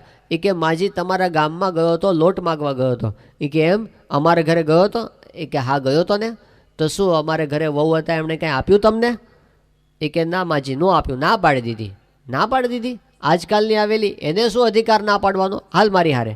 એટલે પેલો ભૂદેવ તો બિચારા લાલચે પાછા ગયા એના ઘર સુધી. એક ભારો એક ખૂણામાં નાખ્યો અને સાસુમાં કે વહુ બહાર આવો તો. એટલે બહાર આવ્યા. એ કે આવ્યો તો આ બ્રાહ્મણ આપણે ત્યાં? એ કે આવ્યો તો ને. તે શું એને પછી તે આપ્યું? એ કે ના મેં ના પાડી દીધી એને. તે ના પાડી? તને શું અધિકાર આ ઘરમાં ના પાડવાનો? તું તો આજકાલની આવેલે છે, તું શાની ના પાડે? ના પાડું તો હું પાડું. પેલા બ્રાહ્મણને કે જા જતો રે, નહીં મળે. પેલા આટલું કહેવા જ બોલાવ્યો હતો એને કે ના પાડું તો હું પાડું. આ તો દ્રષ્ટાંત છે. પ્રમુખ સાહેબ મહારાજ ઘણીવાર કહે છે, કદાચ આટલી એક્સ્ટ્રીમ સુધી નહીં બનતું હોય, પણ આના જેવું તો ઘણું બનતું હશે કે કોકના દ્વારા કંઈક સારું થાય ને તો આપણાથી સહન થતું નથી. કોકના દ્વારા માણસ દુઃખી થાય છે ઈર્ષાને લીધે. હમણાં પ્રસંગ બન્યો, બે અઢી વર્ષ પહેલાંનો પ્રસંગ છે. એક યુવાન સારંગપુર આવ્યો હતો, બેંગ્લોરની અંદર એમની નોકરી છે, ત્યાં બ્રહ્મદર્શન સ્વામીને પોતે મળ્યો, અને મળીને એમણે બહુ જ દુઃખી હતો પોતે. એમણે રડતા રડતા વાત કરી. એમણે કીધું કે સ્વામી મને બહુ જ અશાંતિ રહે છે, રાત્રે ઊંઘ નથી આવતી અને બેચેની રહ્યા કરે છે. તો એમણે કીધું કે બોલ શું પ્રશ્ન શું છે તને? કે કંઈ ધંધા નોકરીનો પ્રશ્ન છે? કે ના સ્વામી નોકરી તો સારી છે અત્યારે છે મારે. તો કે શું છે, લગ્ન થઈ ગયા કે આ થઈ ગયા છે? તો અમે બેંગ્લોરમાં ત્યાં આગળ રહીએ છીએ. તો કયો પ્રશ્ન છે બોલ, તને શું વાંધો શું છે? એ કે સ્વામી વાંધો એવો છે કે મેં એન્જિનિયરિંગનો અભ્યાસ કર્યો હતો મુંબઈમાં રહીને, અને પછી મારે નોકરી જોઈતી હતી. નોકરી માટે મેં બહુ તપાસ કરી, ક્યાંય મળતી નહોતી. તો મેં એપ્લિકેશન કરી બેંગ્લોરની અંદર, અને મેં એવું નક્કી કરેલું કે જો આપણને 10-15 હજાર રૂપિયા સુધી પગાર મળી જાય તો આપણે નોકરી લઈ લેવી. અને હું ત્યાં બેંગ્લોર પહોંચ્યો, ઇન્ટરવ્યૂ આપવા માટે ગયો. મારો ઇન્ટરવ્યૂ પૂરો થયો અને મને એના જે અધિકારી હતા એણે કીધું કે તમારી કેટલા પગારની અપેક્ષા છે? એટલે મેં કીધું તમે કેટલો આપશો? એટલે પહેલાં લોકોએ કીધું કે અમે 45,000 આપી શકશું. અને મેં નોકરી લઈ લીધી કે મારી અપેક્ષા તો 10-15 હજારની, 45,000ની નોકરી મળે એટલે પછી તો. અને હું ચાલુ થઈ ગયો, અને મારે આ 3 વર્ષ નોકરીમાં થયા, અત્યારે 58,000 રૂપિયા પગાર છે. પણ મને પ્રશ્ન એ છે કે મારી સાથે જે બીજા બધા હોય છે ને, મારા કલીગ્સ બધા મારી સાથે કામ કરનારા, તો એણે વાત કરી કે મારી બાજુ બેહનારો, મારા જેટલી જ આવડત ને મારા જેટલું જ કામ કરનારો એક જણ છે ને 65,000 પગાર છે ને એકનો 72,000 પગાર છે. મને દુઃખ એનું છે, મને રાત્રે ઊંઘ નથી આવતી. હવે આ દુઃખનું સોલ્યુશન શું છે? એનું સમાધાન કયું? એક કારણ શું છે? માણસ પોતે ઈર્ષાથી દુઃખી થાય છે. એનું કોઈ કાંઈ લઈ લીધું નથી, પણ પાડોશીને ત્યાં નવો બંગલો બન્યો, એને ત્યાં ફ્રીજ આવ્યું ને આને ગરમી થઈ કે એને ત્યાં કેમ આવ્યું? ભાઈ કરે, તારું કોઈએ કાંઈ લઈ લીધું નથી તો કોકનું જોઈને તું દુઃખી શું કામ થાય છે? આપણા ઘણા ખરા દુઃખ અજ્ઞાનના દુઃખ છે, અહમ અને મમત્વના દુઃખ છે કે મારું આટલું સચવાયું ને મારું આટલું ન સચવાયું. પણ એ દેહથી હું નોખો છું, હું આત્મા છું, હું અક્ષર છું, હું બ્રહ્મ છું, હું ગુણાતીત છું. આ વિચાર રોજ કરવાની જરૂર છે, અંતરદ્રષ્ટિ. અને એ આપણા જીવનને ઉર્ધ્વગમન, આપણી ભારતીય સંસ્કૃતિની અંદર આપણને હજારો વર્ષોની પરંપરાથી આ જ્ઞાન પ્રાપ્ત થયું છે. યુદ્ધના મેદાનની અંદર જ્યારે અર્જુન મૂંઝાઈ ગયો અને એ વખતે શ્રી કૃષ્ણ ભગવાને એને પહેલું જ્ઞાન આપ્યું છે. એણે કીધું કે તું આત્મા છે, ન જાયતે મ્રિયતે વા કદાચિત, નાયમ ભૂત્વા ભવિતા વા ન ભૂયઃ, અજો નિત્ય શાશ્વતોયમ પુરાણો, ન હન્યતે હન્યમાને શરીરે. એમણે કીધું કે અર્જુન, આ શરીર પડે છે એની સાથે આત્મા મરતો નથી, શરીર જન્મે છે એની સાથે એ જન્મતો નથી. અજો નિત્ય શાશ્વતોયમ પુરાણો, આ અજન્મા છે, આ શાશ્વત છે, આ અનાદિકાળનો આત્મા છે અને એ સુખરૂપ છે. એમાં ભગવાન રહ્યા છે. આ તું માન. અને આ શરીર જો આપણને દેખાય છે તો કેવા છે? વાસાંસે જીર્ણાની યથા વિહાય નવાની ગૃહનાતી નરો પરાણી તથા શરીરાણી વિહાય જીર્ણાની અન્યાની સંયાતી નવાની દેહી. જેમ જૂના વસ્ત્રો ત્યાગ કર્યા અને નવા પહેર્યા, એમ જૂનું શરીર જાય છે અને નવું શરીર આવે છે. અત્યાર સુધીમાં આપણે અબજો શરીર બદલી નાખ્યા. અબજો શરીર. આ પહેલું શરીર આપણું નથી. આ પહેલાં આપણે અબજો શરીર બદલી નાખ્યા. એટલે એ શરીરથી તું જુદો પડી જા અને તું માન કે હું આત્મા છું. આ વિચાર આપણને આપ્યો છે. આ વિચારની પ્રક્રિયા, એક દ્રષ્ટિ આપણને આપી છે. આપણને અવળી દ્રષ્ટિ જે થઈ ગઈ છે ને એને સવળી કરવાની છે. પેલો એક દ્રષ્ટાંત આવે છે. હેનરી નામનો એક માણસ હતો, એક છોકરો. હવે એને છે ને એવું કંઈક મનમાં ભૂસું ભરાઈ ગયું કે હું ઘઉંનો દાણો છું. એને એવું થઈ ગયું હું ઘઉંનો દાણો. આખો દિવસ એને હું ઘઉંનો દાણો. તે ખબર ક્યાં પડે કે કોઈક મરઘો જુએ ને કે મરઘી જુએ ને એટલે ભડકીને ભાગે, આ મને ખાઈ જશે, કારણ કે હું ઘઉંનો દાણો છું ને આ મને ખાઈ જશે. એટલે આવું એને ફિટ થઈ ગયું બરાબરનું. તે પછી એને મનોચિકિત્સક પાસે લઈ ગયા અને એને બરાબર સમજાવ્યો. અને પેલાએ કીધું કે જો તને ઊંધું સમજાઈ ગયું છે, તું ઘઉંનો દાણો નથી, તું હેનરી છે. બોલ બોલ હું હેનરી છું. કે હું હેનરી છું. બોલ હું ઘઉંનો દાણો નથી. હા હું ઘઉંનો દાણો નથી. બોલ બરાબર ફિટ કર્યો. બોલ હવે તું કોણ છે? એ કે હું હેનરી જ છું. કે તું ઘઉંનો દાણો છે? ના હું નથી, ઘઉંનો દાણો નથી. અને પછી દવાખાનામાંથી બહાર નીકળ્યો. સામે જ મરઘી આવી અને પાછો ભાગ્યો. એ કે કેમ પણ હવે તું શું કામ ભાગે છે? તું તો હેનરી છું, તું ઘઉંનો દાણો નથી. એ કે સાહેબ મને ખબર છે કે હું ઘઉંનો દાણો નથી, પણ આ મરઘીને ક્યાં ખબર છે? એ તો મને ખાઈ જ જશે. એટલે હજી એને એ ભૂસું. આ આપણે હસીએ છીએ પણ હકીકત છે. આજે દુનિયાની અંદર જે ટેન્શન ને ડિપ્રેશન અને ફ્રસ્ટ્રેશન અને જે લઘુતા ગ્રંથિના પ્રશ્નો છે ને બધા ઇન્ફિરિયોરિટી કોમ્પ્લેક્સના, એનું મૂળ આમાં જાય છે. ગાંધીનગરમાં એક કિશોર મળ્યો સંતોને અને એમની પાસે એમણે વાત કરી. એ કે સ્વામી બહુ હતાશ થયેલો હતો. એ કે મારે જીવવું નથી, બસ હવે આપઘાત કરી નાખવો છે. 18 વર્ષનો કિશોર અને બહુ જ ડિપ્રેસ થયેલો. એટલે સંતે એને બાજુમાં બેસાડ્યો. એ શાંતિથી વાત તો કર, શું દુઃખ છે તને, શું પ્રશ્ન છે? એ કે સ્વામી મને છે ને ખીલ બહુ થાય છે અને મટતા નથી, આના કરતાં મરી જવું સારું. જોજો આ પ્રશ્ન અહીં સુધી પહોંચે છે કે બધા આપઘાતનો વિચાર નથી કરતા, પણ હતાશા તો આવે છે. અરીસા અમે ઊભો રહે છે, આ બરાબર નથી, મને સહેજ જો નાક નાનું આપ્યું હોત ને તો કેટલું સારું હતું, આ બરાબર નથી, મારો સ્કિનનો કલર આવો છે એને બદલે જો આવો કર્યો હોત ને. દુનિયાની અંદર અબજો રૂપિયા લોકો કોસ્મેટિક્સની પાછળ ખર્ચે છે. સારંગપુરમાં અમારે એક બુક છે 100% અમેરિકન નામની એક બુક છે અને એમાં છે ને બધા સર્વેઝ આપ્યા છે, બધા આંકડાકીય બધું સર્વે કર્યા હોય ને એવા સર્વે. એમાં એક સર્વે એવો છે અમેરિકાનો છે, ભારતમાં કર્યો નથી પણ કર્યો હોય તો લગભગ માણસની પ્રકૃતિ તો બધે હરખી જ રહેવાની. તો એમાં એક સર્વે એવો છે કે 94% અમેરિકન લેડીઝ 94% અમેરિકન જેન્ટ્સ પુરુષો એ એવા છે કે એ લોકોને પોતાનો દેખાવ બરાબર નથી લાગતો, અસંતોષ છે કે આટલું બરાબર નથી, મારો દેખાવ સારો નથી, એને લીધે પોતે દુઃખી છે. 94% અમેરિકન પુરુષો અને 99% અમેરિકન સ્ત્રીઓ એવી છે કે જે લોકો દુઃખી છે કે મારો દેખાવ બરાબર નથી. જો આમ ન હોત ને આમ હોત તો સારું હતું. એ શરીર જેવું આપ્યું એવું છે. સોક્રેટિસ નામ સાંભળ્યું છે ને? એના જમાનામાં he was the ugliest man of the world. આખી દુનિયામાં સૌથી વધારે કદરૂપો માણસ સોક્રેટિસ કહેવાતો હતો. તો માણસ પાસે એક વસ્તુ નથી તો શું જિંદગી નકામી થઈ ગઈ? બીજું બધું ઘણું બધું છે. અબ્દુલ કલામ સાહેબ ક્યાં બહુ રૂપાળા લો છે અને છતાં પણ કરે છે ને કામ, અને કર્યું એણે કામ, બધા એમને આદરથી જુએ છે. હવે લોકો એની હેરસ્ટાઈલ કરતા થઈ ગયા પાછા. બાકી આમ જુઓ તો આવું વિચિત્ર છે, એમની હેરસ્ટાઈલ કે એટલી બધી સારી નથી, પણ હવે એની લોકો અપનાવવા માંડ્યા. એ માણસ પોતે પોતાના જીવનમાં બીજું કરી શક્યા તો આને આપણે કેમ એટલું બધું મહત્વ આપી દીધું? શરીર પોતાનું રૂપ માન્યું એટલા માટે. મહાત્મા ગાંધી પોતડી પહેરીને ફરતા હતા અને એને કોઈની બીક નહોતી, અને પોતે એમ એવું નહોતું કે કોઈ મને કેવો જોશે ને શું જોશે. ત્યાં રાઉન્ડ ટેબલ કોન્ફરન્સમાં એમને જવાનું હતું ત્યાં લંડનની અંદર, અને એ વખતે એમને ત્યાં પેલા રાણીની સામે એ વખતે મિટિંગ હતી. એ વખતે ઇંગ્લેન્ડની ક્વીન એટલે વર્લ્ડની ક્વીન કહેવાય. આખી દુનિયામાં અંગ્રેજોનું શાસન હતું અને એની રાણી અને એની સાથેની પેલી મિટિંગ હોય એટલે એ પૂછ્યું ગાંધીને કે તમે શું સૂટ બૂટ પહેરીને જશો? એ કે હું તો મારી પોતડી પહેરીને જઈશ. મારા ભારતના 40 કરોડ લોકો જે કપડાં પહેરે છે એ મેં પહેર્યા છે. રાણીને મારી યારે વાત કરવી હોય તો કરે. અને ગાંધી પોતે પોતડી પહેરીને બેઠા. એને શરમ લાગી નહીં. ખુમારીથી જીવતા હતા માણસ, કે આનાથી થોડું છે. અને આમ જુઓ તો એ માણસમાં હતું શું, કે કેવી હેરસ્ટાઈલ હતી કહો. આપણે હેરસ્ટાઈલ કરીએ છીએ, પણ માણસને હેર હોય તો હેરસ્ટાઈલ હોય ને.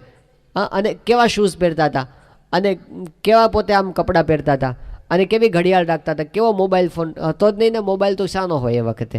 અને આમ આમ બહુ રૂપાળા હતા ગાંધીજી. આમ જુઓ, કોઈ ફિલ્મના એક્ટર જો આમ હેન્ડસમ કહેવાય એવું ગાંધીનું રૂપ હતું આમ, મહાત્મા ગાંધીનું. અને આમ જુઓ તો કાંઈ એટલા બધા માઇક ટાયસન જેવા મસલ હતા. કોઈ એક ઢોલ મારે ગાંધી 4 ગુલાટ ખાઈને પડે એવું તેનું શરીર હતું. અને છતાં આખા ભારતને એક કર્યું અને ઇંગ્લેન્ડ સલ્તનતના પાયા હલાવી નાખ્યા એને. તો એ સામાન્ય બળ નહોતું, આત્મબળ. એ માણસ પોતે ચારિત્રના રસ્તે આગળ વધ્યા તો કંઈક કરી શક્યા. આપણી પાસે આત્મબળ છે અને આત્માની અંદર ભગવાન રહ્યા છે. એ બળનો વિચાર કરે ઇન્ફેરિટી આવે જ નહીં કોઈ દિવસ. આપણે શું કામ લઘુતા ગ્રંથિ રાખીએ? ખાસ કરીને યુવાન વર્ગની અંદર આવું બહુ હોય છે. એ પોતે ડિપ્રેશનની અંદર હોય છે. કારણ આટલું, મારી અંદર બુદ્ધિ નથી, મારી અંદર રૂપ નથી. બધું જ છે. આપણી પાસે ભગવાન છે, આપણે આત્મા છીએ. અને આત્મા માટે કેવું કીધું છે કે સત્યમ જ્ઞાનમ અનંતમ બ્રહ્મ. અનંત શક્તિ છે આપણી પાસે. શુદ્ધોસી બુદ્ધોસી નિરંજનોસી સંસાર માયાથી વિવર્જિતોસી. પેલી મદાલસા પોતાના બાળકોને ઘોડિયામાં હિંચવતા આવા હાલરડા ગાતા હતા કે તું શુદ્ધ છે, બુદ્ધ છે, નિરંજન છે, અને સંસારને માયાથી તું પર છે, તું સિંહ છે. યોગીજી માં જ પેલું દ્રષ્ટાંત આપતા ને કે ભરવાડે ઘેટા પાળ્યા હતા અને ઘેટા લઈને જંગલમાં ચરાવવા માટે ગયો. અને ત્યાં એવું થયું કે જંગલમાં એક સિંહણ એ પોતે એક બચ્ચાને જન્મ આપીને મરી ગઈ હતી. એટલે બચ્ચું બિચારું નિરાધાર હતું. ત્યાં આ ભરવાડને દયા આવી, સિંહના બચ્ચાને ઉપાડી લીધું. એ તો તાજું જન્મેલું હતું. અને એને પોતાની સાથે લઈ આવ્યો અને પોતાના ઘેટાઓની સાથે સિંહને મોટો કરવા માંડ્યો. તે ધીમે ધીમે સિંહ એ મોટો થવા માંડ્યો. ભરવાડના હાથ નીચે જ, અને ઘેટાઓનો સંગ અને ભરવાડનો હાથ. એટલે ધીમે ધીમે તો એનો પાળેલા કૂતરા જેવો જ રહ્યો હતો અને ઘેટા ભેગો ઘેટા જેવો જ રહ્યો. એને એમ કે હું પણ એક ઘેટું છું, જેમ આ બધા ઘેટા છે એમ હું પણ એક ઘેટું છું. અને અધર્મમાં પૂરું પેલા માલિકે ભરવાડે નામ પાડ્યું લીંડિયો. એટલે લીંડિયો તો ખરેખર એવો જ થયો કે પેલા ઘેટાની હારે રમતો હોય તે ઘેટા લાફો મારી જાય. અને ઓલો બિચારો કે હું શું કરું, આ પેલો ચનુ મને મનુ મને મારે છે ને છનુઓ મારે છે, બધા મને મારે છે, રડ્યા કરે બેઠો બેઠો. હવે એકવાર એવું થયું કે તો મોટો થઈ ગયો પછી, અને જંગલમાં ઘેટાઓની હારે જ જતો હતો. અને ત્યાં જંગલની અંદર એક સાચો સિંહ આવ્યો, જેને ખબર હતી કે હું સિંહ છું. અને એણે ગર્જના કરી અને ભરવાડ ભાગ્યો, ઘેટાએ ભાગ્યા, લીંડીઓય ભાગ્યો, બધા ભાગ્યા. તે ઓલા સિંહે જોયું કે ભરવાડ ભાગે તો બરાબર છે, આ ઘેટા ભાગે તો બરાબર છે, પણ ઓલો કેમ ભાગે છે? એટલે કે આ કેસને પહેલાં હાથમાં લેવા જેવો છે. એટલે જઈને પહેલાં લીંડિયાની જ બોચી પકડી. ઓલો થર ધ્રુજે, ભાઈ સાહેબ તમારી ગા છું, મને માફ કરો, મને છોડી દો. એ કે પણ તને ખબર છે તું કોણ છે? એ કે હા મને ખબર છે, મારું નામ લીંડિયો છે, હું ઘેટું છું અને પેલો મારો માલિક છે. નથી તું ઘેટું, તું તો સિંહ છે. એ કે પણ હું તો ઘેટું જ છું, જો આ બધાની ભેગો જ રહ્યો. તને ખબર છે તું સિંહ છે? કે ભાઈ સાહેબ શું કામ મશ્કરી કરો છો, મને ખબર છે હું ઘેટું જ છું. માનવા તૈયાર નહીં. પેલો કે હાલ મારી હારે. એની બોચી પકડી અને પેલા તળાવ પાસે લઈ ગયો. અને તળાવમાં કે તારું પ્રતિબિંબ જો, આ મારું પ્રતિબિંબ જો અને તારું પ્રતિબિંબ જો. એ કે લાગે છે તો હરખું છે ને, મારા જેવું મોઢું છે ને? એ કે હા છે તો તમારા જેવું. કેશવાળી મારા જેવી? કે તમારા જેવી જ છે. મારા જેવા દાંત છે? એ કે હા તમારા જેવા જ છે. કે તું સિંહ છે? કે એમ તો મને તો ખબર જ નહોતી. એ કે હા તું સિંહ છે, હવે મારી જેમ તું ગર્જના કર. હવે પહેલાં જિંદગીમાં કોઈ દાડો ગર્જના નહોતી કરી, પહેલી વાર તો હવાઈ ગઈ, ગર્જના જ બહાર ન આવી. પણ બીજી વાર જ્યાં ત્રાડ નાખી આખું જંગલ હલી ગયું. અને એને ખબર પડી ગઈ કે હું તો અજ્ઞાનમાં જીવતો હતો. પેલો છનિયો મનિયો મને લાફો મારી જતા હતા, હવે આવે તો ખબર પડે.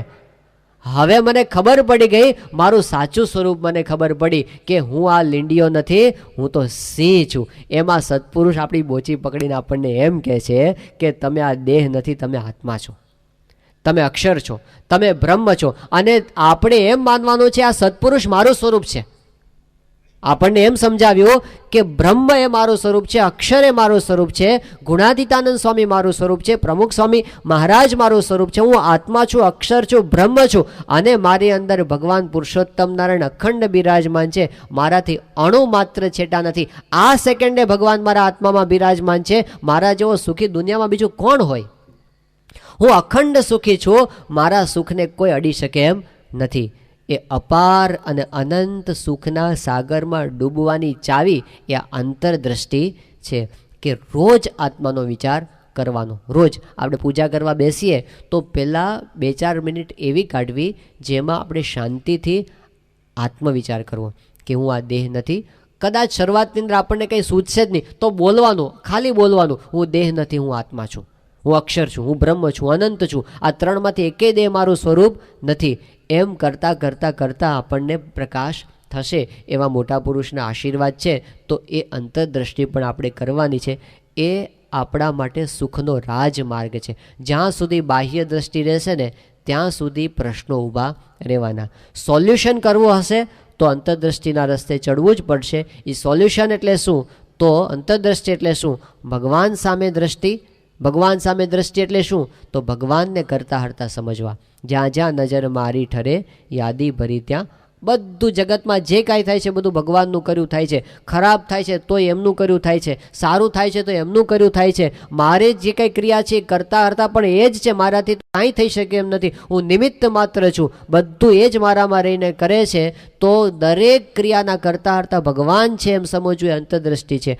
દરેક ક્રિયાનું અંતિમ લક્ષ્ય ભગવાન છે. મારે એમને રાજી કરવા છે, જે કાંઈ કરું છું કરીને એમને રાજી કરવા છે. આ ભગવાન સામેની દ્રષ્ટિ છે. ભગવાન જ સર્વ સુખના નિધિ છે, એ ભગવાન સામેની દ્રષ્ટિ છે. ભગવાનની મૂર્તિની સ્મૃતિ કરવી એ ભગવાન સામેની દ્રષ્ટિ છે. એમની આજ્ઞાનું પાલન કરવું એ ભગવાન સ્વામીની દ્રષ્ટિ છે. અણુ અણુમાં ભગવાન બિરાજમાન છે. સર્વત્ર એમને જોતા શીખવા, દરેકમાં ભગવાનને જોતા શીખવા એ ભગવાન સામેની દ્રષ્ટિ છે. અને ગુરુ સામેની દ્રષ્ટિ એટલે શું? તો ગુરુના ગુણ જોવા અને એના ગુણને આપણા જીવનમાં ઉતારવા એ ગુરુ સામેની દ્રષ્ટિ છે. અને ત્રીજી વસ્તુ એ કે પોતાની સામે દ્રષ્ટિ એટલે આપણે દેહ નથી, આપણે તો આત્મા છીએ, અક્ષર છીએ એવો વિચાર રોજ કરવો અને એ દેહ ભાવથી આપણે પર થવું એ પોતાની સામેની દ્રષ્ટિ છે. તો આવી અદ્ભુત શાસ્ત્રમાં, આપણા શાસ્ત્રોમાં જે ખજાનો આપ્યો છે એ નિત્ય સત્સંગ કરવાથી થાય છે. આપણે ક્યારેક એકાદ વખત આવી કથા સાંભળીએ અને એ વખતે આપણને વિચાર પણ આવે, પણ ઊભા થઈએ ને પછી પાછું વેટામણા બલી સંસારની લાગશે ભૂલાઈ જશે. આ ક્રમ છે. પણ એને વારંવાર સાંભળવાની અને વારંવાર વિચારવાની જરૂર પડે છે. એના માટે આપણો નિત્ય સત્સંગ છે. એના માટે આ રવિવારની કાયમી કથા વાર્તાને અઠવાડિક આપણી સભા છે. એના માટે આ સત્સંગનું વાંચન છે, વચનામૃતનું વાંચન, ગુણાતીતાનંદ સ્વામીની વાતોનું વાંચન અને સ્વામિનારાયણ પ્રકાશ આવે છે, બાલ પ્રકાશ આવે છે. આ બધા શાસ્ત્રો છે. એ વાંચતા વાંચતા આપણા અંતરમાં પ્રકાશ થાય છે. તો આપણે ભગવાનના ચરણોમાં અને ગુરુના ચરણોમાં એવી પ્રાર્થના કરીએ કે આપ અમને અંતરદ્રષ્ટિના રસ્તે ચડાવો અને આપ જેમ અખંડ સુખિયા છો એમ અમને પણ સુખી રહેતા આવડે એવી કૃપા કરો. શ્રી સ્વામિનારાયણ ભગવાનની જય.